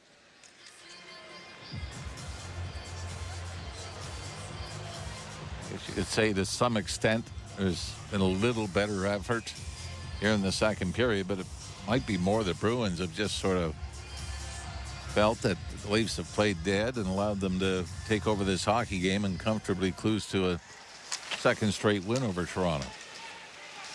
McCabe secures the puck and gets it out. Turning back is Blais to get it up on the wing, and then the Leafs give it away as trying to get it into the zone from their own blue line. Grabbed off then by Benoit, and he'll go back behind the net. Played around the boards to the far side. Chipped to the line, not out. Leafs intercept, and it is Joshua getting it to center. He'll get in over the line. Playing it in deep. It goes around back of the Boston goal. Unable to get any forecheck on it initially, but Blais keeps it in at the point with a long shot. That didn't make it past the first line of defense And the Bruins get it to center and send an alley-oop into the far corner. Going to the front of the net was Arvidsson, but he was too well covered. And now here is Carlo starting back for Toronto. Leafs get it ahead at center. Riley shoots it into the zone. Grabbed off quickly by Andrew Peeke. Played around the boards for the Bruins. They're going to chip it out at center. And Nylander trying to get back. Has it taken away. And it goes into the corner. Nylander can't get it away from his Bruin forward in front. It comes off a stick. Played up on the wing. Nylander was out into the neutral zone. And Kuznetsov was able to keep it in for Boston. Bruins on the far side. Peeke getting it back to the blue line. Played around the boards, and it'll come to the left wing side, and Lindholm pinches down. The Bruins cycling the puck well here in the Toronto zone. A bad pass, though, in front of the net is intercepted and played into Boston territory to allow some of the Maple Leafs to get a change going. But Boston's right back into the attack. Into the left wing boards area. Blocked there by the Leafs. Played out at center ice. No one can get there in time. Robertson forces it a little deeper, but Zadorov gets it into center ice and down into the Leaf zone with 4 minutes to play in the second period. And the Bruins leading 4-1. Long pass deflects to center. Domi can't get across the line with it. Neither could Robertson. Bruins bring it back the other way. Stopping up at the half boards. Looking for a man in front of the net, unattended at this point. And the puck comes free and goes around the boards and back of the net. Near side. That was Jeannot who was out in front of the goal with no one around him. Bruins back in neutral ice. Biel trying to work his way in over the line. Has a man in front. And that rings off the goalpost and went just wide. All alone in front of the net was Sean Kuraly. Bruin gets nailed. Kuraly trying to get into a fight here with Oliver Ekman-Larsson. Viel. And Ekman-Larsson is saying we're not doing anything here. Viel wants to have a piece of him. Is OEL getting the initial call? But you would think Viel might have earned a double minor out of that, no? He got a couple of free shots as he's going right to the dressing room with 3:13 to go. So the Leafs may get a break, but without Austin Matthews, appear to be heading back to the power play. Third of the game for Toronto, but they trail 4-1. You're listening to Molson Leaf Hockey on Sportsnet 590 The Fan and the Maple Leafs Radio Network. Official betting partner of the NHL. Must be 19 or older. Ontario only. Please play responsibly. If you or someone you know has concerns about gambling, visit connexontario.ca. T&Cs apply. Okay. First question. When does Desjardins Insurance suggest you switch to winter tires? Below 7 degrees. Easy. Nice. Next, what's a smart way to save money on your home insurance? Switch to Desjardins Insurance and you could save up to $900 when you bundle home and auto. Easy. Get insurance that's really big on care. Desjardins Insurance. Here for your home, auto, life, and business needs. Certain conditions apply. With City TV Plus, you can stream more of the shows you love from television's biggest brands. We're going the distance on entertainment. FX, HGTV, Bravo, Food Network, Discovery, ID, and more. It's all killer, no filler. There's a whole lot more drama, more true crime, more lifestyle, more reality. Can I have the crazy pill that y'all took? There's more to stream and more to love. Oh my God, I love it. Get more entertainment with City TV Plus. Start your free trial today at citytvplus.ca. You're listening to Toronto Maple Leafs hockey. Nice has tied the game, but a brilliant play by Max Domi. On Sportsnet 590 The Fan and the Leafs Radio Network. Second period brought to you by Desjardins Insurance. Get insurance that's really big on care. Right now, all we're seeing is a cross-checking penalty to Viel. They made him go to the dressing room. Maybe and you know what? There are 7 cross checks and grabs him, glove to the face, pulls him, another punch to the face. Now waits till the linesman gets in. Now it's only going to be 2. All right. Boy, that's getting 2 minutes worth. Yes, yes. Oliver Ekman-Larsson gets it down into the corner, leaps around back of the net. A centering pass goes by everyone and has slid out into the center ice area. Austin Matthews has not returned, and you wonder what the injury would be. I mean, if it's a shoulder, he went after Zadorov afterwards trying to hit him. And maybe is this a concussion protocol thing? I don't know. But the Leafs have a power play, but has not gotten into the zone with any control as Nylander now shoots the puck in, and it comes right to the side of the goal. And the Boston netminder will cover up on it to stop play. So where do you sit on that? Nobody went after Zadorov. Now, Bobby McMahon did go after him after they hit on Scott Lawton. I'm sorry, I'm old school, and I think that has to be adjudicated and adjusted immediately. Immediately. Now, okay, who do you go and tap on the shoulder? But here's where the gray area comes in. We're all okay with clean hits, right? Yeah. There's no penalty on it. No. Well, then it's a clean hit, I guess. No, but you understand what I'm saying. Yep. According to the officials, so you're already down 4-1. Maybe if it's 5-1, then you take some liberties and even maybe risk a suspension, whether it's Zadorov or somebody else. Robertson to the line and in on the right side. Roy gets it into the slot area, and a rolling puck goes wide of the net, and a whistle.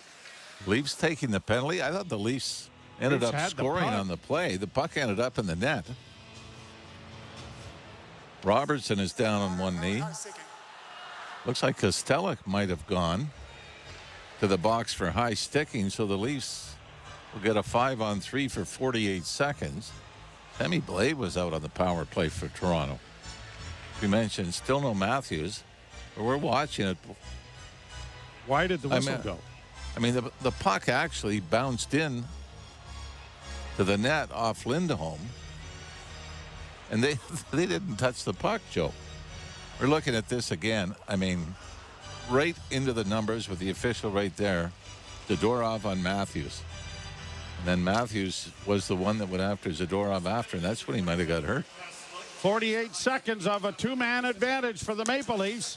Down into the corner, looking for Riley back to the blue line. Nylander gets it loose, looking Nyes in front. Back to Nylander. A pass for Nyes was out of his reach, and it comes up on the near boards. Riley trying to stretch things out. Riley looking back again. Nyes is stationed in front of the net. Tavares on the near wing, and the puck deflects wide. Kept in at the blue line now by Michelli. Michelli's wrist shot blockered away nicely, though. The puck in front of the net is cleared by Boston through center and down into the Leaf end. Just a dozen seconds left in the 5-on-3. Leafs are going to get to the zone and in on the left wing. Looking back, Michelli was going right to the net. They didn't give him the puck, and the Bruins get it cleared to center. Brought to the line, just in over the line, but offside. Boy, that was Matthew Nyes. And there's a little give and go. Michelli got the puck over the line, dumped it to the left wing boards, and went right to the front of the net. And instead, Nyes pulled up and tried to get it back to the point where it was intercepted. 21-18, the shots favoring the Bruins. And the Leaf bench just looks dead. I mean, there is no chatter. There's no nothing. It's just... It's resignation. Yes. Right? Yep. This looks like third period of Game 7 against Florida.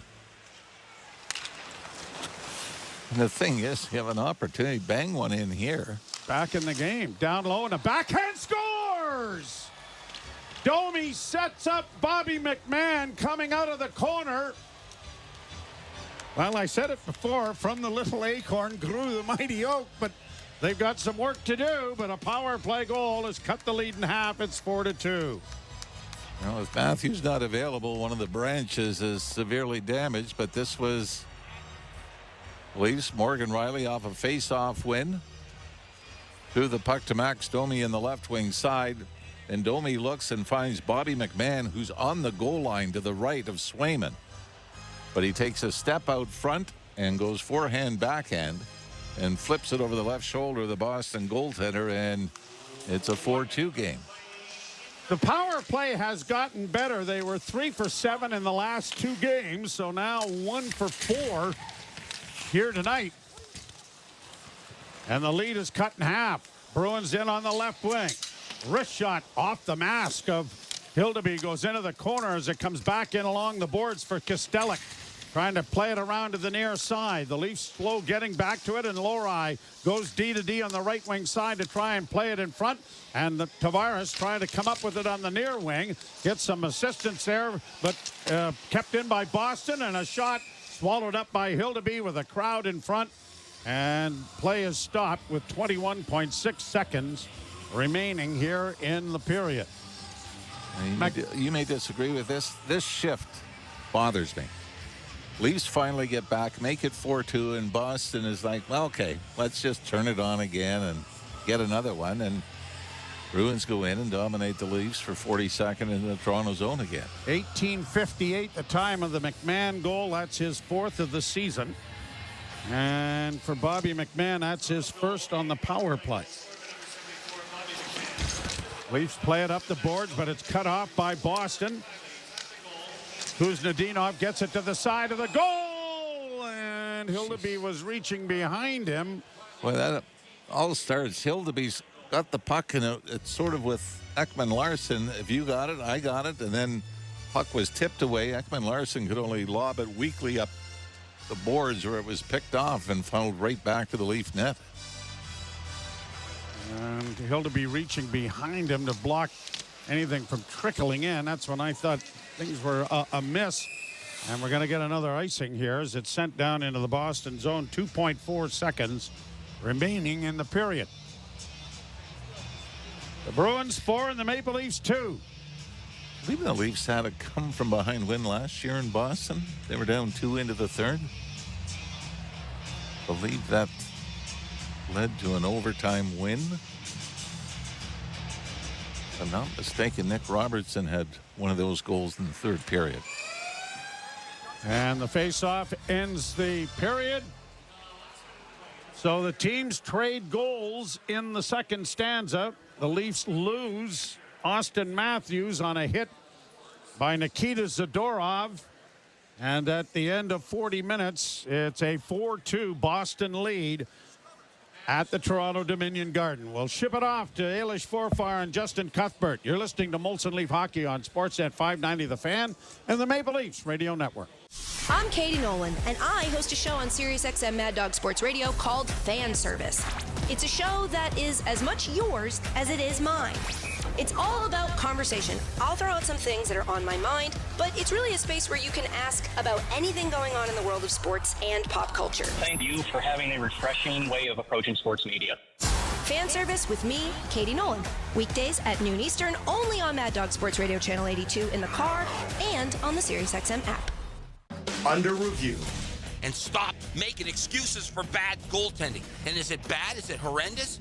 If you don't win because you don't make a save or two, yeah. The nature of it is the goaltender is responsible for 90% of the action. He's got to stop the puck.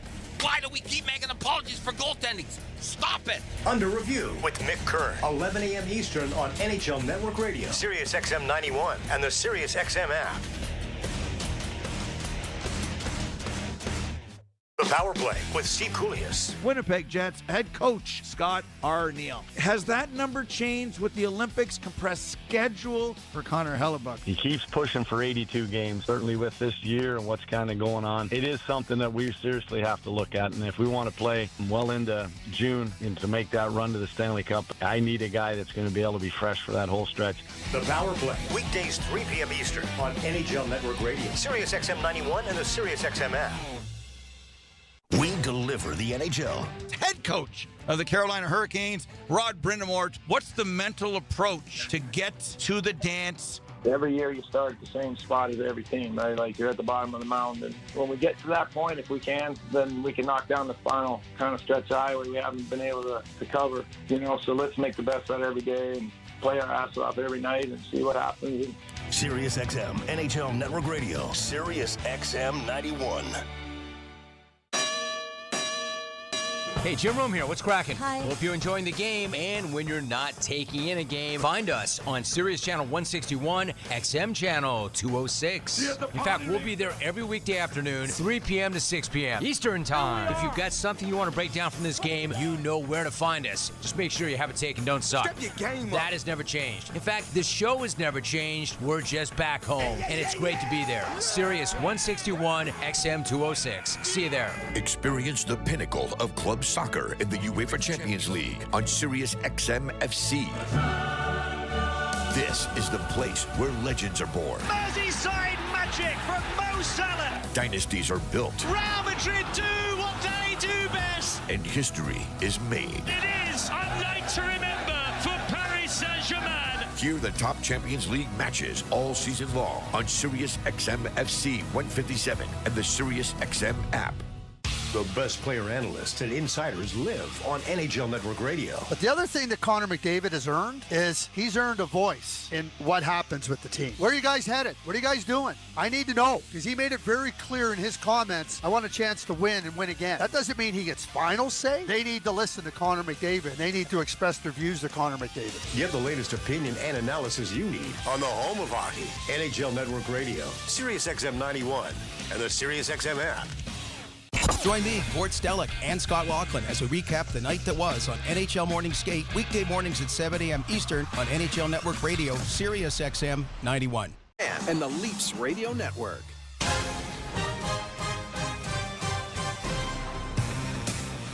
The thing is, you have an opportunity to bang one in here. Back in the game. Down low and a backhand scores!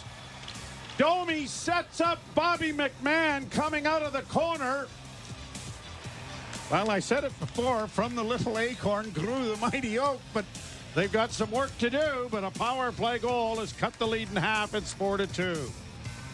Well, welcome back to Molson Leafs Hockey on Sportsnet 590, The Fan, and the Maple Leafs Radio Network. Ailish Schwarfauer and Justin Cuthbert with your intermissions. It's a 4-2 lead for the Boston Bruins after 40 minutes. We got lots to go through.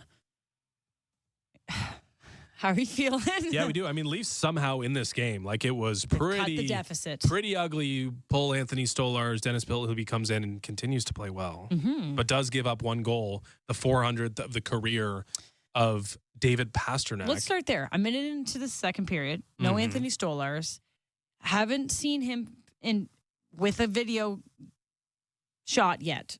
Just want to make we haven't had a visual of Anthony Stolarz yet. I think that's fair. He's not been hanging out on the Leafs bench. And I don't. I've heard rumors about how the Boston Bruins could be a small seating bench arrangement is, and he might be down a hallway. But he did not join the team at the start of the second period. We have not physically seen him yet. That's all we can say.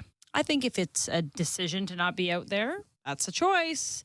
Yeah, generally you put the ball cap on and you eat it. Stick it out just a little bit. But maybe there's an injury thing. Who knows? Don't want to jump to too many conclusions. We'll just provide you with the facts. The facts are we ain't seen them. Yeah, we'll find out more. I Pastrnak, think. Are you okay? You're like a generally positive person. Like you tried to have a spin on that first period. Are you cool with everyone on a team jumping over the boards to celebrate a 400th career NHL goal? No, not really. Like I saw that. I saw some tweets about it, and I thought, well, he must have broken some sort of Bruins record, but I don't see that he's broken a Bruins record. I see that it's his 400th goal. I don't know if that's cause for the entire bench to get off the bench and join in celebration. That's, for me, like, you've broken some sort of record. I don't know. Correct me if I'm wrong, but seems a bit much when it's 4-1. I mean, that's the time you do it. I mean, John Tavares scored his 500th, and there was absolutely no response to it. It was definitely not benches clearing. No. So 400 apparently, like we're not even close to. We're not even close to a record. I mean, there's just his 400th goal. There's 5 players in Bruins history with more goals than David Pastrnak. So 400. Okay. Rick Middleton's got 402. Brad Marchand 422. Patrice Bergeron 427. So he will soon pass both those guys, which is a feather in the cap of David Pastrnak. But after 300, every 100, they're going to jump out on the ice for David Pastrnak? No, I'm confused. It's a bit much for 400. I think it's a bit much. Bit much for and 400. we can sound bitter because the Leafs were losing 4-1, but I mean, I don't know. We can also be bitter because, he's the Austin Matthews of the Bruins, and Austin Matthews is also not in this game. Maybe he's hanging out with Anthony Stolarz in the back, hit on the back. through the back by Nikita Zadorov, who continues to do whatever he wants to do. And whose problem is that? Well, it's Craig Berube and the Maple Leafs' problem, because no one has even looked Nikita Zadorov in the eye as he continues to just take players out. Is anyone tall enough? I don't know. Dakota Joshua probably is, but I haven't seen a single bit of aggression from him in his entire Leafs tenure, so that's asking a lot from him. But literally, Zadorov might as well be 10 feet tall because he's doing whatever he wants to do. Leafs, this is a Craig Berube coach team. A tough SOB his entire career. And he's now coaching a team that is allowing a single player on the opposition to run around, do as he likes. No one says a single thing or does a single thing about it. It is frankly shocking. I wouldn't want to be the guy to go do it. But eventually, you gotta take one for the team sometime. Even if you're just Max Domi, just throwing yourself into this man and saying, hey, if no one's going to do it, at least I, despite giving up gain a lot of full goodwill. foot, I'll do it. I totally agree. I think the play, we've seen it a bunch of times on the replay. It's dirty. There's no need to be hitting Austin Matthews from behind at that distance from the boards. And Matthews kind of chased him a bit, right? He looked pissed off. He took a little run, the Matthews more run of a is frustration run. Don't do that to me. I'm Austin Matthews. And then he skated off. Zadorov flicked him away, basically. And we haven't seen Austin Matthews since, so that's an important note. And he's your captain. He's your leader. He's your goal scorer. And no response is simply unacceptable. And I don't even care if that was Philippe Myers. Someone's got to just say, hey, this guy's now taken out Scott Lawton. He's taken out Austin Matthews. Nikita Zadorov does whatever he wants, and nobody seems to even have the guts to give him a little shot in the back of the legs. I don't know. It's been, I think, very apparent at how this team is lacking that edge, that grit. And I don't know who would be providing it. And now the other Bruins are doing as they wish. Jeffrey VL, just Oliver Ekman-Larsson hammered a Bruin, and immediately VL just jumps at the defense of said Bruin and tries to engage Oliver Ekman-Larsson in a fight or a skirmish.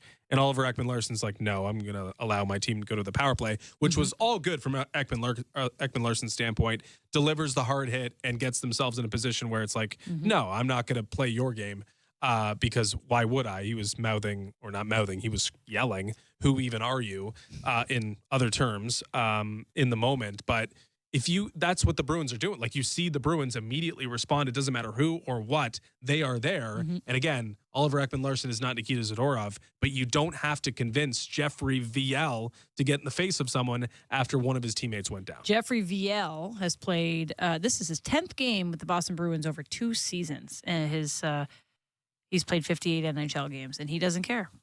I'm with you, Oliver Ekman-Larsson. I don't know who that is either. I did have to look him up. Let's take a quick break, and we'll get to the Out-of-Town scoreboard. We'll get you set for what's bound to be an interesting third period. Game's still in the balance. It's right there. It's right there. You're listening to Most Leafs Hockey on Sportsnet 590 The Fan and the Maple Leafs Radio Network. With most Subaru models, all-wheel drive comes standard. Heated front seats, high ground clearance, Apple CarPlay, standard. EyeSight driver assist to help when you're distracted by fall foliage, standard. Guy announcing the radio ad now wanting a Subaru? Yeah, standard. Subaru. Uncommon comes standard. Hurry into your local Subaru dealership today for lease rates from 1.99% for 24 months on select models. And get great value that, you guessed it, comes standard. Conditions apply. See dealer for details. Hey, seriously, can I get one? Wherever Canadians raise a glass, you'll find Molson. There's a good reason for that. When you've been in Canada for over 230 years, you get around in the cups and fridges of Canadians, generation after generation. Molson has a beer for everyone. So raise a glass or cup or whatever you pour your Molson in, because it doesn't matter what it's in, it matters where it's from. Canadian, export, ultra, excel, Molson. Everyone in. Must be legal drinking age. Welcome back to Put Down That Phone! Time for our speed round. Players, you scroll 4 hours per day. Is that enough? Maybe? Wow, yes. Jen's bored. With just 1 hour back, what could you gain? A hobby, human connection, time to create. What device checks those boxes? A real camera, the Canon R50V. Bonus round. The world's most complete creator camera is the R50V. The V stands for? Video, vlogging, vision. Canon makes cameras, the R50Vs for creators. Visit canon.ca/create. With City TV Plus, you can stream more of the shows you love from television's biggest brands. We're going the distance on entertainment. FX, HGTV, Bravo, Food Network, Discovery, ID, and more. It's all killer, no filler. There's a whole lot more drama, more true crime, more lifestyle, more reality. Can I have the crazy pill that y'all took? There's more to stream and more to love. Oh my God, I love it. Get more entertainment with City TV Plus. Start your free trial today at citytvplus.ca. Check this out. This morning I caught my dad trying to order food from the toaster. He gave it a really bad review. Then for lunch he made me a sandwich with extra toothpaste. Yeah. And this evening he looked at me and said, "You remind me of my son." I didn't have the heart to tell him. Nobody understands how serious care is until they have to do it themselves. I'm Jerry D, and over 8 million Canadians care for their loved ones. Petro-Canada Caremakers Foundation helps family caregivers get the care they need. At Desjardins, our business is helping yours. We're here to support your business through every stage of growth, from your first pitch to your first acquisition. Whether it's improving cash flow or exploring investment banking solutions, with Desjardins Business, it's all under one roof. So join the more than 400,000 Canadian entrepreneurs who already count on us and contact Desjardins today. We'd love to talk business. You're listening to Toronto Maple Leafs hockey. What a brilliant move by Willie Nylander, and we have a tie game. On Sportsnet 590 The Fan and the Leafs Radio Network.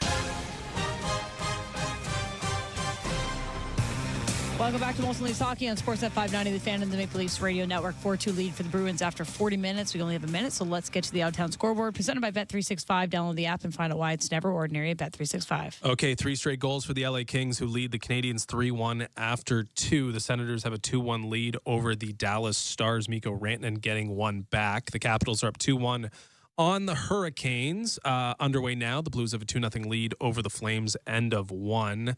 It is scoreless, end of 1 between the Sharks and Wild, and still to come tonight, a trio of pretty good games. Ducks and Avalanche, the headliner. Jets and Canucks, also good. Blue Jackets and Kraken, maybe not as good. Probably better than this one. Nice goal by Bobby McMahon. How about that?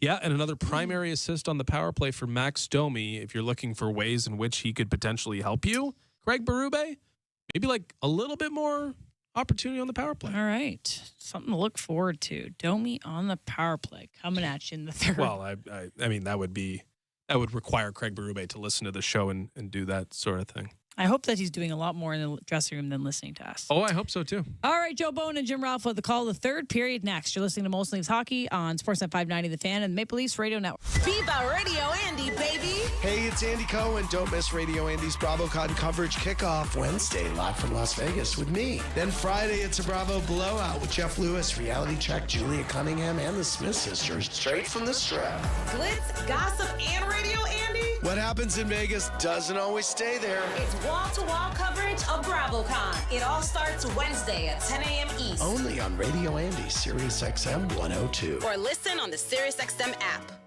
Experience the pinnacle of club soccer in the UEFA Champions League on Sirius XM FC.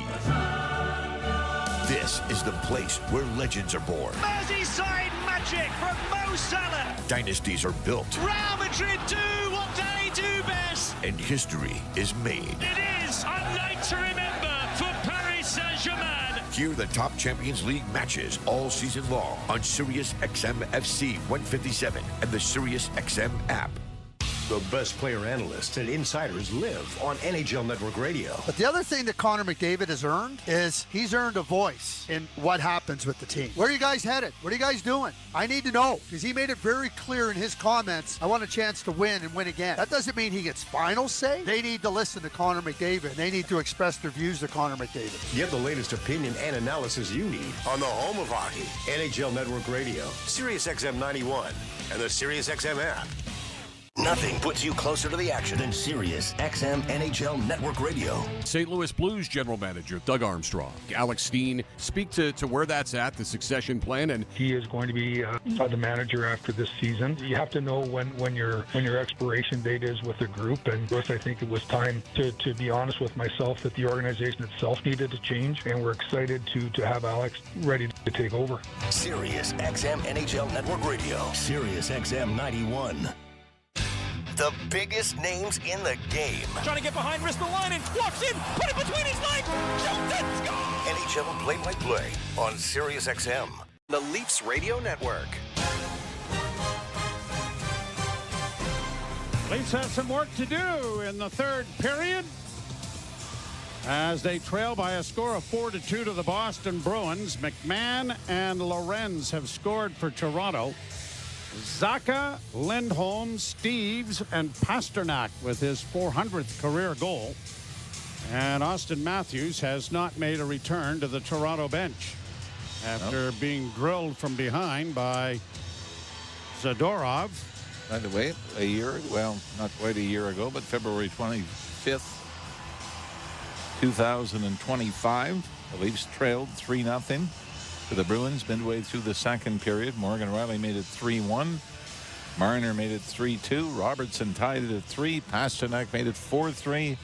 And Pontus Holmberg sent the game to overtime with a goal in the final minute of regulation before Mitch Marner won it. So when you look at those that helped that comeback, well, Matthews not in the lineup, and Mitch Marner is pretty well documented leaving in the offseason for Vegas. Leafs to the right, Bruins to the left. We get set for the face-off, and the puck is dropped, and Tavares wins it cleanly and gets it back into the Toronto zone. Rielly punching it up the board. And possibly an injury situation that had Dennis Hildeby come out to start the second period. But we've not heard anything from Leaf PR on that. I'm sure we're going to hear in a moment that Austin Matthews will not return tonight. Bruins control the face-off. They'll work it back into their own zone and play it up the boards. And it is grabbed off there by the Maple Leafs, who turn and send it back at center. Knocked in over the line then by Michelli. Matias Michelli blocking a clearing attempt, but then had it stripped away, and the Bruins get it out at center. Working in over the line on the right wing side, trying to get it in deep. There was Jeannot, but it was knocked back to the point. Bruins keep it in with a long shot that is blocked. Jeannot turns and got a shot on goal that was swallowed up by Dennis Hildeby. And it'll be brought back into the face-off circle to his right. Leafs outshot the Bruins in the second period, 15-11. They were 21 apiece heading into the period. Now, we do just have this from Leaf PR. Joe Matthews' lower body, Anthony Stolar's upper body will not return. All right.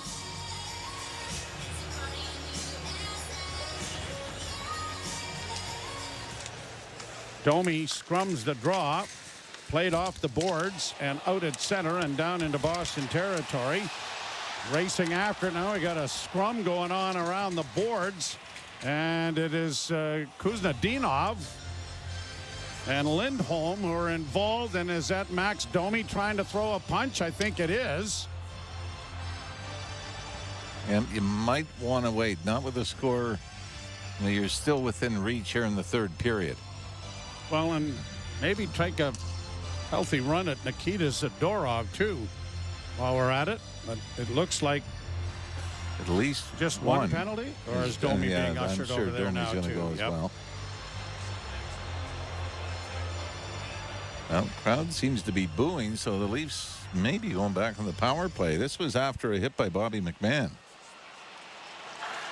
Toronto 74, Marner calling interference. Oh, okay. And Boston 92, 2 minutes each nothing. That's going to be a Boston power play. So now you're going to call that for interference. Can we not see again a replay of Zadorov's hit on Nick Robertson that was nothing? I mean, that's... I'll tell you this. If Boston scores, I could see this being a 2-hour third period. now you're going to have to say, who in the Leafs is going to stand up? Yeah, who's going to? So now Domi is in the box along with McMahon. And one Bruin is in there as well. But that's what I said with Domi, right? Yep. Now is not the time. I didn't know what the original call was. After what we've already seen, Zadorov's got to be just chuckling over on. And ripped along the boards and out and down the ice it goes. Steven Lorenz has the Leafs' first shorthanded goal of the season. That came in the first period. And across the line, Bruins into the corner with Arvidsson, getting it back to the point. McAvoy gets the pass at the blue line along to Pasternak to the side of the goal. Broken up there by Toronto. Fed up on the wing, but it doesn't clear. Chance to shoot it down the ice, and it didn't happen. And then a wrist shot from the blue line is caught by Hildeby, and we've got some more gathering in front of the net. Well, what did we say, right? I think we're going to get a pretty steady diet of this. By the way, Jake McCabe's got to ice the puck. Instead, he tried to pass it up to Steven Lorenz, and it was kept in by the Bruins. McAvoy with the shot that was handled by Dennis Hildeby. Minute 27 left in the power play. When did you think that Stolarz was hurt? After the third goal? Well, I'm not sure that upper body could be feelings, I guess. I don't know. But I didn't see any incident that you would have thought that maybe he tweaked something or whatever, but he's not on the bench. Bruins back at the point with a shot, blockered away, and whistled down by the official for some reason. That might have gone out of play. 1:01 to go in the Boston power play. Bruins could obviously, if they don't already, have a stranglehold lead if they can cash in on a power play here. There's no question the Leaf defense misses Chris Tanev. I've said this many times, and I did last year. I thought he was the team's most valuable player a year ago. Blocking shots, how he controls things in his own end. And not having him has been a big factor. Here's Roy trying to get a backhand away on a shorthanded rush, and it went wide of the goal. Pasternak back the other way with a pass to the far wing. Kept in there and slapped by Arvidsson, and it's going to clear the glass and go out of play up into the stands at Toronto Dominion Garden in Boston. Pretty good spinorama move by Nick Waugh. And didn't get it on the net, though. It kind of tailed off the toe of the stick. Joshua going over the boards along with Nyes. Penalty killing forwards for Toronto. And 41 seconds left in the Bruin power play as they lead 4-2 in the hockey game. Second power play unit out now for Boston. Alex Steeves, who has one of the Boston goals. Right now it's the game winner out in the power play. Kostelic with Lowry, and a shot by Steeves is deflected just wide of the net. It goes into the corner and around the board. Steeves will trap it at the near half boards. Sauces it off to the left wing side. Back to the point. A shot that's blocked. The rebound is going to be cleared by the Maple Leafs out into the center ice area. And that'll force Lindholm back into his own zone. Lindholm gets it ahead on the right side. Kostelic across the line. Steeves rubbed out on the boards, but it comes back to the point. Lindholm lost it to Nyes. Nyes carries through center, but had it knocked off his stick in turn by the defender. Back come the Bruins. 2 seconds left in the power play. In on the right side. And a hit there is intercepted. A long lead pass trying to find Domi coming out of the bench off the penalty box, and just missed him. Puck comes back at center. Domi got knocked down as Nylander works in with a shot, and he fired it high and wide past the glove hand of goaltender Swayman. Leafs keep the puck in at the blue line. Long shot, scores from the blue line. Oliver Ekman-Larsson let it go, and the Leafs have clawed their way back somehow to make this a game. It's 4-3. Starts with a huge penalty kill, and then Willie Nylander, Joe, does a great job on the left wing boards to block the clearing attempt to keep it in. Nick Robertson does a great job to track it down in the corner to the left of Swayman. Just saucers it back to Oliver Ekman-Larsson, and I don't know if this goes off something. We get a better angle of it here. No, this just kind of dips. Yeah, kind of like a knuckleball, wasn't it? And like you said, somehow the Leafs are back in this game at 4-3. Oliver Ekman-Larsson with his second goal of the season. Robertson will draw one assist, and they're down one as the puck is down in the Boston zone. Played off the boards, and the Bruins have played it out at center. They get it to the Leaf zone and down into the corner, and McCabe reversing the puck now to get it to Robertson. Robertson tries to play it ahead, but it's knocked to the line and out by Tavares, only to have it shot back in, and John Tavares looked like he was getting up rather slowly right in front of the Toronto bench.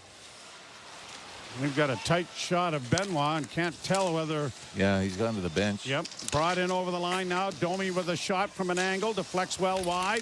Kept in on the far side by Blais, but he couldn't get a pass, and it is cleared high to center. Knocked with a high stick back into Boston territory, but the Bruins control. They'll get it up on the wing, and it is Arvidsson getting it down into the Toronto zone, only to have it knocked back out at center. Andrew Peeke tries the other side.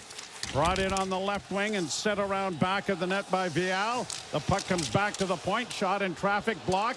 Leafs racing away, trying to get to the loose puck at the blue line, but failing. And the Bruins backhanded again into the Toronto zone. Morgan Riley being forced back there by Corrali. Played around to an open wing. Leafs get to it first and just send it out and down the ice, and it is going to go wide of the goal, and an icing call is going to come here against the Leafs. Key to victory is brought to you by Rona. Rona knows the game we love is hard on the home, so make sure your home is ready to take on hockey season. Visit Rona.ca for more details. Build it right. Build it Rona. I don't know what the key to victory was to start, right? Well, I'm pretty sure we didn't hit it. No, I think you're right. But they have clawed their way back to make it a one-goal hockey game. And all without Austin Matthews. Domi scrums the draw. Leafs go D to D, and it's brought out at center ice and flipped to center ice to the line, but unable to get it in deep was Dakota Joshua. And the Leafs have to come back to center to restore order. Played off the boards to center. Joshua got it ahead. Roy in with a wrist shot that was off a body and went harmlessly wide.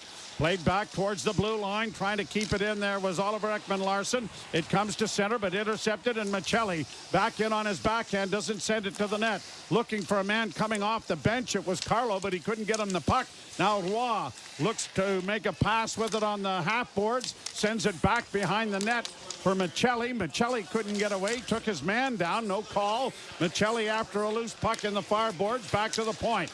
Long shot well wide of the net. Centered right through the blue paint then by Joshua, but no one there to make a tap home. And the Bruins get to center and play it down into the Toronto end. Boston 4, the Leafs 3. Loose puck in front. Big save there by Hildeby. And it's cleared at center. Turned over right in front of the Leaf goal. Out at center ice, Nyes waiting patiently for a teammate to get onside. Has to regroup it back to the Toronto blue line. 13:39 to play in the third. Down a goal to the Leafs, 4-3. Comes back to the point from Nylander, but off a stick. It'll come out at center ice, and Benoit has to go back for it. Played ahead at center. Grabbed off by Nyes. Nyes works to the right wing side. Tavares out there along with Bobby McMahon. The puck into the corner. McMahon one-hands it back to Tavares. It comes back to the point. Long shot taken by Riley. Blocked. Then another shot is into the glove of Swayman off the stick of McMahon. And then Zadorov taking a couple of shots at Nyes. And we don't know what the response is because we've gone to a replay here and we're going to a commercial break. I'm pretty sure the referee came over and warned Matthew Nyes. You're listening to Molson Leaf Hockey on Sportsnet 590, The Fan, and the Maple Leafs Radio Network. Sam Roberts is obsessed with pro wrestling, and now he's got a show to talk about it on Pro Wrestling Nation 24/7. Everything that we do here is for a reason, I swear. Not just meandering until I get back to the start point. Experience Sam Roberts' unique takes. There is no way you can tell me that Dominic Mysterio at this point in his career is not a Bart Simpson babyface. Get inside the storylines with Sam Roberts, Monday through Thursday, noon Eastern. Not Sam Wrestling Live. Pro Wrestling Nation 24/7, channel 156. Experience the pinnacle of club soccer in the UEFA Champions League on Sirius XM FC. This is the place where legends are born. Merseyside magic from Mo Salah. Dynasties are built. Real Madrid do what they do best. And history is made. It is a night to remember for Paris Saint-Germain. Hear the top Champions League matches all season long on Sirius XM FC 157 and the Sirius XM app. The best player analysts and insiders live on NHL Network Radio. But the other thing that Connor McDavid has earned is he's earned a voice in what happens with the team. Where are you guys headed? What are you guys doing? I need to know, because he made it very clear in his comments, I want a chance to win and win again. That doesn't mean he gets final say. They need to listen to Connor McDavid. They need to express their views to Connor McDavid. Get the latest opinion and analysis you need on the home of hockey, NHL Network Radio, Sirius XM 91, and the Sirius XM app. The biggest names in the game. Trying to get behind Ristolainen, walks in, put it between his legs, shoots it, score! NHL play-by-play on Sirius XM. And the Leafs Radio Network. But 13:09 left to play here in period number 3, and the Maple Leafs trailing by a goal after Oliver Ekman-Larsson notched it from Robertson and William Nylander at 3:32 of the period. So the Edmonton Oilers last night getting booed in the third period. Came back a short-handed goal to tie it in the last 2 minutes of the game before winning it in overtime. Now Nylander strides through center, left wing feed for Nyes, a wrist shot. That looked like it handcuffed Swayman a little bit, didn't it? Yeah, he just got it away quickly from the left wing boards. And Swayman with a big smile on his face right now.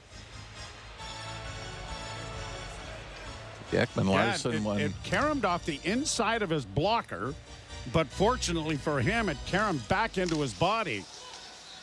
Now, Riley keeping the puck in at the point off a face-off win by the Maple Leafs. The Bruins trying to knock it out. Nylander knocked it down. Could have been a glove pass there. I don't know if that would be reviewed if the Leafs managed to score.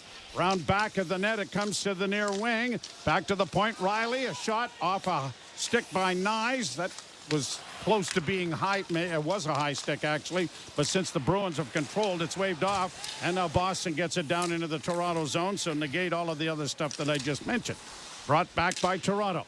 Pass up on the right wing with speed is over the line as Domi into the slot. Out of the reach of Robertson. Robertson works back on the near half boards. Got it back to Domi to the side of the net. Bobby McMahon into the slot and a wrist shot coming. Swayman knocked down by his own man. And it's poked out at center ice and the Leafs have to go back. And now Domi and Zadorov are looking at one another. And Domi's throwing some punches. And down goes both players with Zadorov on top. Zadorov is a much bigger man than Max Domi is. And there'll be penalties here. I don't think Zadorov was getting the penalty. The original one. Zadorov with a big smile on his face, and he's darn lucky that it wasn't another Domi. Domi's gone to the box, and Zadorov has gone to the bench. Please. It was Zadorov after a collision with Domi. They're going to give it to Domi.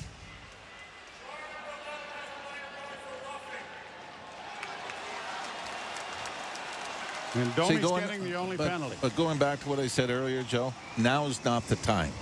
Not when it's 4-3. And you see a little better look of it. It was Domi after the collision. Then Domi turned and cross-checked Zadorov, who was on the ice. Right? So it is a penalty. Yeah. I'm of the other opinion, Mr. Ralph. Regardless of what the score is, something had to be done to at least stand up to that guy. Then I will say this. That, do it when it's 4-1, not when it's 4-3 in the third period. Yeah. But at any rate, the Leafs are a man short, and the faceoff is to the right of Dennis Hildeby. 11:59 to go in the third period, and the Leafs trail by a goal. Puck back to the blue line. Pasternak, a shot deflected wide of the goal. It's going to roll to the line, but not out. Kept in by Boston, and then they inadvertently knock it themselves out at center ice. McAvoy dropping the puck back. Pasternak looking for a pass on the wing. Instead, it goes up on the right wing boards. Now Pasternak gets it. Back to the point to McAvoy. Over on the left wing side. A pass into the slot. Comes back to McAvoy. Now to Pasternak on the right wing side. Centering. That was blocked by a Leaf defender. Kept alive. Pasternak down low. Then a pass across. Good stick in the slot area there as it's cleared to the line. Wow, that was close to the blue line. The Leaf bench isn't exploding, so it must have been onside. Bruins try to work back of the net. Centering pass is a bad one, and it's come all the way back into Boston territory. Minute 4 to go in this power play. McAvoy back. Bruins getting their second unit ready to come over the boards. Carried to center ice now, looking for Pasternak. Found him on the right wing side, but he can't get away. Bobby McMahon had a pretty good grab on him. 45 seconds left in the power play as they get it into the Leaf zone. Down into the corner it goes. Jeannot goes to the front of the net. Puck comes back to the blue line. Fed over on the left wing side by Lindholm. Looking into the slot area for Kostelic, but can't find him. Now Lindholm again to the left wing side. Kostelic there, but the pass for him was off a stick, and the Leafs trying to clear. Don't get it by the man at the point. It was hard around, but not high enough, and a shot in front of the net, and they're going to score because of it. Pasternak on the far side makes it a 5-3 hockey game with Domi in the penalty box. But again, the Leafs had a great chance to clear that puck. Simon Benoit. But did not get it elevated enough, and it was kept in at the blue line.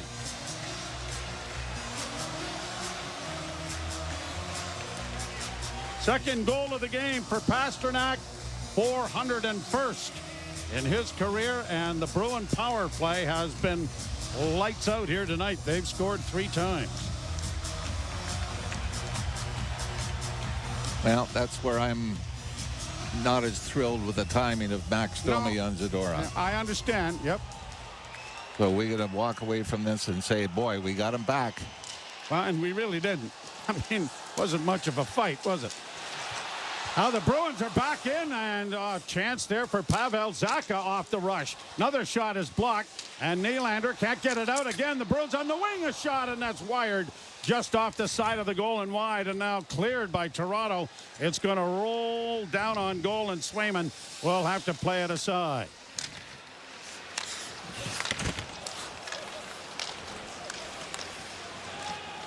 McAvoy gets it to center and down into the Toronto zone. Bruins are 3 for 5 with the man advantage tonight. The Leafs penalty kill was 14th in the National Hockey League when it started, but that is not going to hold up. Bruins through center and down into the zone it goes. And in the game in Toronto, the Bruins had just 1 power play in the game. To the far side, Carlo is upended. No call there as it comes back along the boards and around back of the Toronto goal. Centering pass in front of the net, and driving the net was Sean Corrali, but it was off his stick and went wide. Now Domi gets in over the line and drops for Robertson. Back into the corner for Max Domi. A centering pass in the slot. That's gone by everyone, and there's a race for it now. Geekie trying to get in over the line, being chased by Benoit. Got away from Benoit on a centering pass. Didn't quite make the front of the net. Now Robertson has lost a stick, and a shot is swallowed up by Hildeby. and he will stop play with a face-off coming in the Toronto zone. It's all smiles for the Boston Bruins, who have a 5-3 lead on the Maple Leafs midway through period number 3. You're listening to Molson Leaf Hockey on Sportsnet 590, The Fan, and the Maple Leafs Radio Network. Bet365 is paying out before the final buzzer. Check out Bet365's early payout for NHL hockey. When you bet on a team to win and they take a 3-goal lead, you get paid no matter the final score.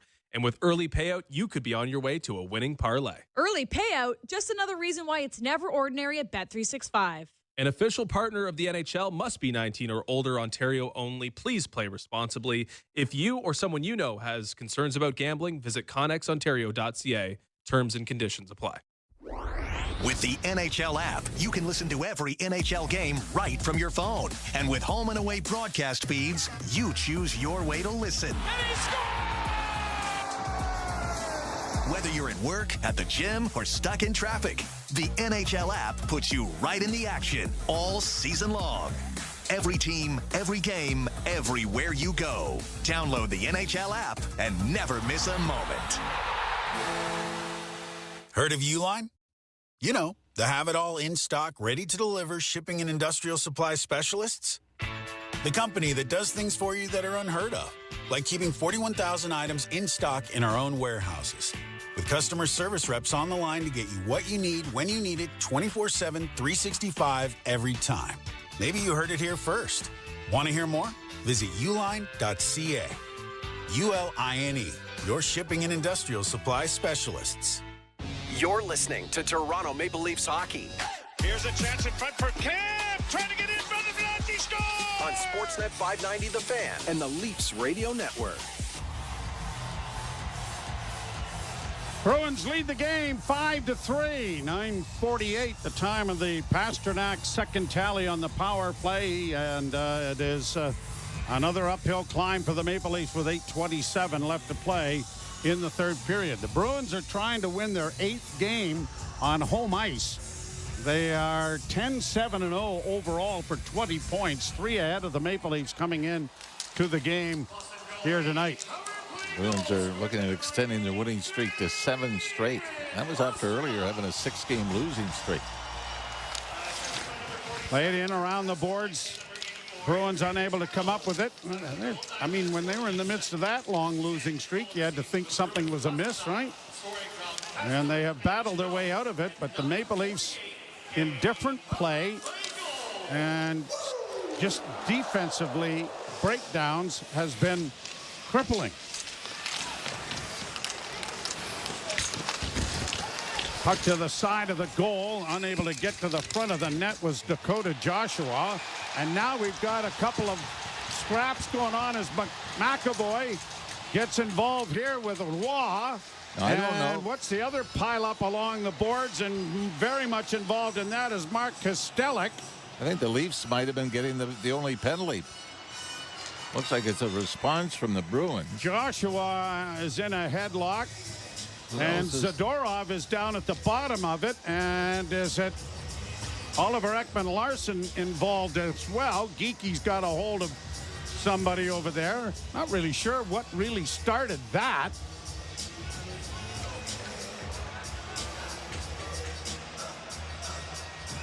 Oliver Ekman-Larsson has been in the middle of a few things here tonight. Now McAvoy's got to be gone for it now. Oh, they're going to say Sammy Blais took a shot at Charlie McAvoy. So they hit him with a flying shoulder. And then McAvoy ended up going after the guy that didn't man. hit him. So we'll wait and see what happens here and how this is all adjudicated. Eric Ferlot, Justin Kia, the referees. You know what I got to say now? You're down 2 in the third period. Probably out of the game. This is time to if you're gonna now you go ahead and do it. If you're gonna get Zadorov takes Matthews out, then Sammy Blais says Charlie McAvoy's pretty good. Kostelik and Ekman-Larsson had quite a discussion going on in the corner.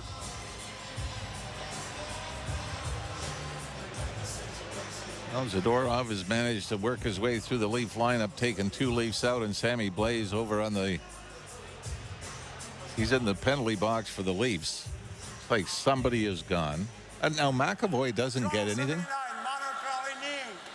Boston 91, Monroe roughing. Charlie McAvoy, good for you. They got a couple of cross checks in. Hey, and it was a cheap shot, but I'm not saying it's any worse than what Zadorov has done in the last 2 games. Now, I've watched this game as closely as I can. Would you say that the Maple Leafs have out-hit the Bruins 30-19? Wouldn't say they've had the puck enough down. Well, that would be the reason. Boston. Sure. I guess. Yes, they've had the puck stretches. But I mean, Dakota Joshua is chirping with somebody over. I believe it's Joshua right in front of the benches. And who is he chatting with? Tanner Jeannot. Tanner Jeannot. Because I do put a little bit of this on the officials, Joe. You know, the Leafs have lost 2 players on questionable hits. You can say they were clean hits, but he's taken 2 players out of the lineup, including Austin Matthews. And to play the devil's advocate to some extent, the game is 2-1 Boston when Jake McCabe's stick is slashed in half. Oh, there's that too. And there's no call. And then Alex Steeves makes it 3-1 when it would have been a Toronto power play at that point, regardless of whether the Leafs scored on it or not. And let's throw in Jake McCabe took a slashing penalty for breaking his stick earlier in the period. Exactly. And there were just a lot of things that, you know, everybody, depending on what side of the fence you're on, you can make your argument. Yeah. But that's the way it's played out. These are the facts. Yeah, that was a key point, a turning point in the game, I think. At any rate, okay, Blais is in the penalty box. They're playing 4-on-4, and Tavares coming through center makes a spinning move. Tried to spin again, lost the puck. Bruins bring it back the other way with a shot, and Hildeby has to block that into the corner. A pass for Nylander in on the right side with a shot, and he fired it well wide of the goal, and it's going to carry him all the way out at center ice, forcing Jake McCabe back into his own end for Morgan Rielly. Rielly comes out of his own territory. Looks to drop back and finds Nylander. Nylander fakes a pass, has more skating room to his liking, then sends it in on the wing. Rielly tried to tip it ahead, and now the Bruins get a break. And Pasternak sent in almost on a partial breakaway, shot it well wide of the goal. Leafs get it out at center. Nylander looking for a teammate. Rielly had jumped but was nowhere near the pass when it arrived. And now another long lead feed to center. Trying to get in over the line was Fraser Minton. That didn't connect. And the Leafs have it back with Oliver Ekman-Larsson around back of the goal. 6:35 to play in the third. The Leafs are down a pair. Nyes hits the line. Slid it through the defenseman's legs, but it was a little too far to catch up to when he got around the defender. And the Bruins have it again in their own zone. They'll play it around back of the net. Peake gets it up on the wing. Played back by Pasternak to Peake. Now they're trying to get a change in, so the Bruins will regroup the puck back in their own zone. Peake finally hits center ice. The dump in goes around back of the net. Hildeby out to stop it there for Toronto, and they'll give it back. And now here's Jake McCabe starting out of his own zone. Up ahead, Michelli. Michelli works. Well, it looked like he was going to work in on the right side, then circled all the way back into his own zone. Leafs are now everybody even. The penalties are over, and Michelli has the puck stripped away from him. Brought back the other way by Geekie, and a shot is smothered by goaltender Hildeby, and he will bring a face-off into the Toronto zone with 5.5 minutes to play in the third period, and the Leafs trailing by a score of 5-3. You're listening to Molson Leaf Hockey on Sportsnet 590 The Fan and the Maple Leafs Radio Network. If you're a fan of the strange, dark, and mysterious delivered in story format, then you've come to the right place, because that's all we do, and we upload once a week. The Mr. Ballin Podcast. Real people who come face to face with real-life monsters. All she wanted to do was communicate with the devil. When his apartment was searched, a house of horrors is revealed. Whatever they had seen was not something they were going to joke about. Bridget's prom date turned out to be Jeffrey Dahmer. The Mr. Ballin Podcast. True stories of the bizarre, chilling, and unexplained. Available on the SiriusXM app. Under review. And stop making excuses for bad goaltending. And is it bad? Is it horrendous? If you don't win because you don't make a save or two, yeah. The nature of it is the goaltender is responsible for 90% of the action. He's got to stop the puck. Why do we keep making apologies for goaltending?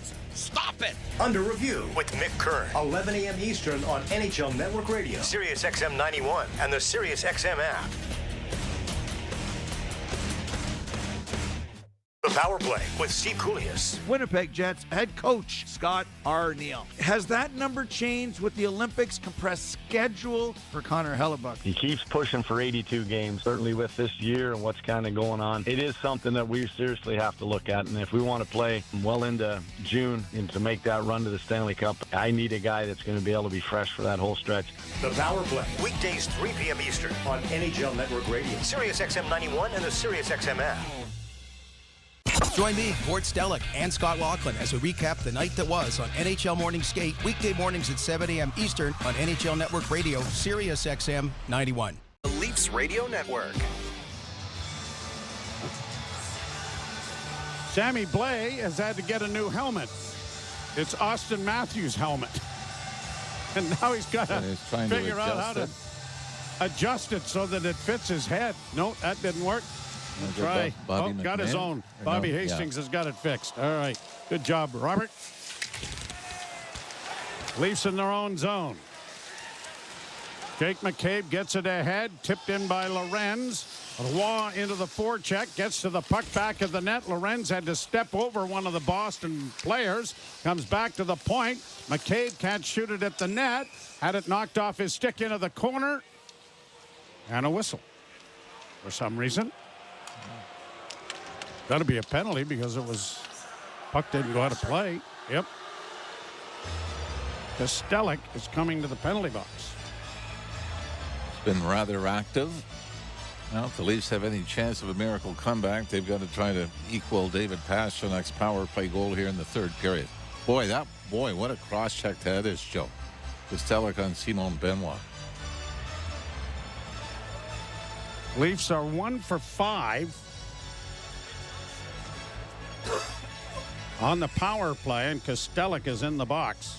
Officials might be lucky that the game is as close as it is, because I think this is just a powder keg. Oh, yeah. With what they've let go. Well, and the history between the two franchises and everything else. Yep. Puck comes back to the point. Domi got a wrist shot away. The rebound deflected wide. Nylander hustles to the loose puck. Back to Domi on the right wing side. Nice little toe drag move, but then couldn't make a play with it. Knocked down from behind. He plays it back to the point. Leafs come to the near side for Nylander. Into the slot area. Tavares back to the point. A shot. Juggled, knocked down, but swallowed up by Swayman, despite the fact that Nyes was right on the doorstep. Amazing to me is how you go through these games. And Zadorov's only got a roughing minor. Taking out 2 Leafs. And the Nick Robertson hit. Yep. So has got to be probably as bad as any of them. But fortunately, Robertson wasn't hurt. Face off in the Bruin zone. Tavares lost the draw. Nyes forced it into the near corner. Trying to pinch there was Nylander, but he couldn't get to the puck. And it is shot down the ice by Boston, and Oliver Ekman-Larsson is back to recover. Straight up ice to center. Dishes off on the far wing, and the drop pass comes to Domi. Domi gave the puck away. Nylander couldn't come up with it. Now Oliver Ekman-Larsson has to chase back to get the Bruin to send it down into the Toronto end, and they'll try it again with 1:06 to go in this power play. Nylander coming out of his own end. Willie hits the line and in on the left side for Nyes. Dropping it back. Didn't see the Boston player there. Quickly played back out at center. Here's Oliver Ekman-Larsson's pass. Broken up again. Bruins trying to break at center. That doesn't work. They'll try it again. The Leafs finally gain the zone to some extent. Nyes leaving it down for Oliver Ekman-Larsson and into the corner to Nylander. 37 seconds left in this power play. Down low, centering pass. Oh, and Nyes is robbed by Swayman, and it's cleared out into the center ice area. After all of that, they get a glorious chance. Nyes playing it around the board's far side. Tavares back to the blue line. Riley walks the line. Back it goes to the far side. Down low, John trying to get it out in front. And it went right past Nyes and to the far wing to Nylander. Centering pass is going to go off a stick and come to center ice with just 6 seconds left in this power play. And time very much a factor now with 3:10 to play in the third period. And the Maple Leafs trying back behind the goal and starting out with it. Maccelli got it up on the right wing. Going hard to the net was Maccelli and Ron Robertson there, but they couldn't get on the puck. It's up against the boards on the far side. Now back to the point. 2:36 to play in the third, and it's out at center ice. And the Leafs will play it back, and now Hildeby has gone to the bench, and the net is in fact empty. Leafs with 6 attackers. They give the puck away. Bruins sending it to an empty net, and it was blocked and cleared back, and the Leafs have control in their own zone. McCabe waits for teammates. Nylander quickly ahead. Nyes in across the line. Didn't try to play it in front of the net to Bobby McMahon, who was breaking. Bruins get to it again. Fire to the empty net, and they miss. And an icing call will give the Leafs a bit of a breather here with 1:57 to go in the third. And a face-off down in the Toronto zone.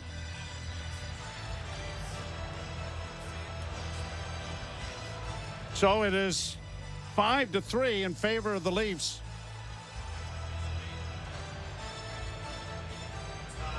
And it looks like the Leafs have called a timeout. Yep. Well, the keys to victory brought to you by Rona. Rona knows the game we love is hard in the home, so make sure your home is ready to take on hockey season.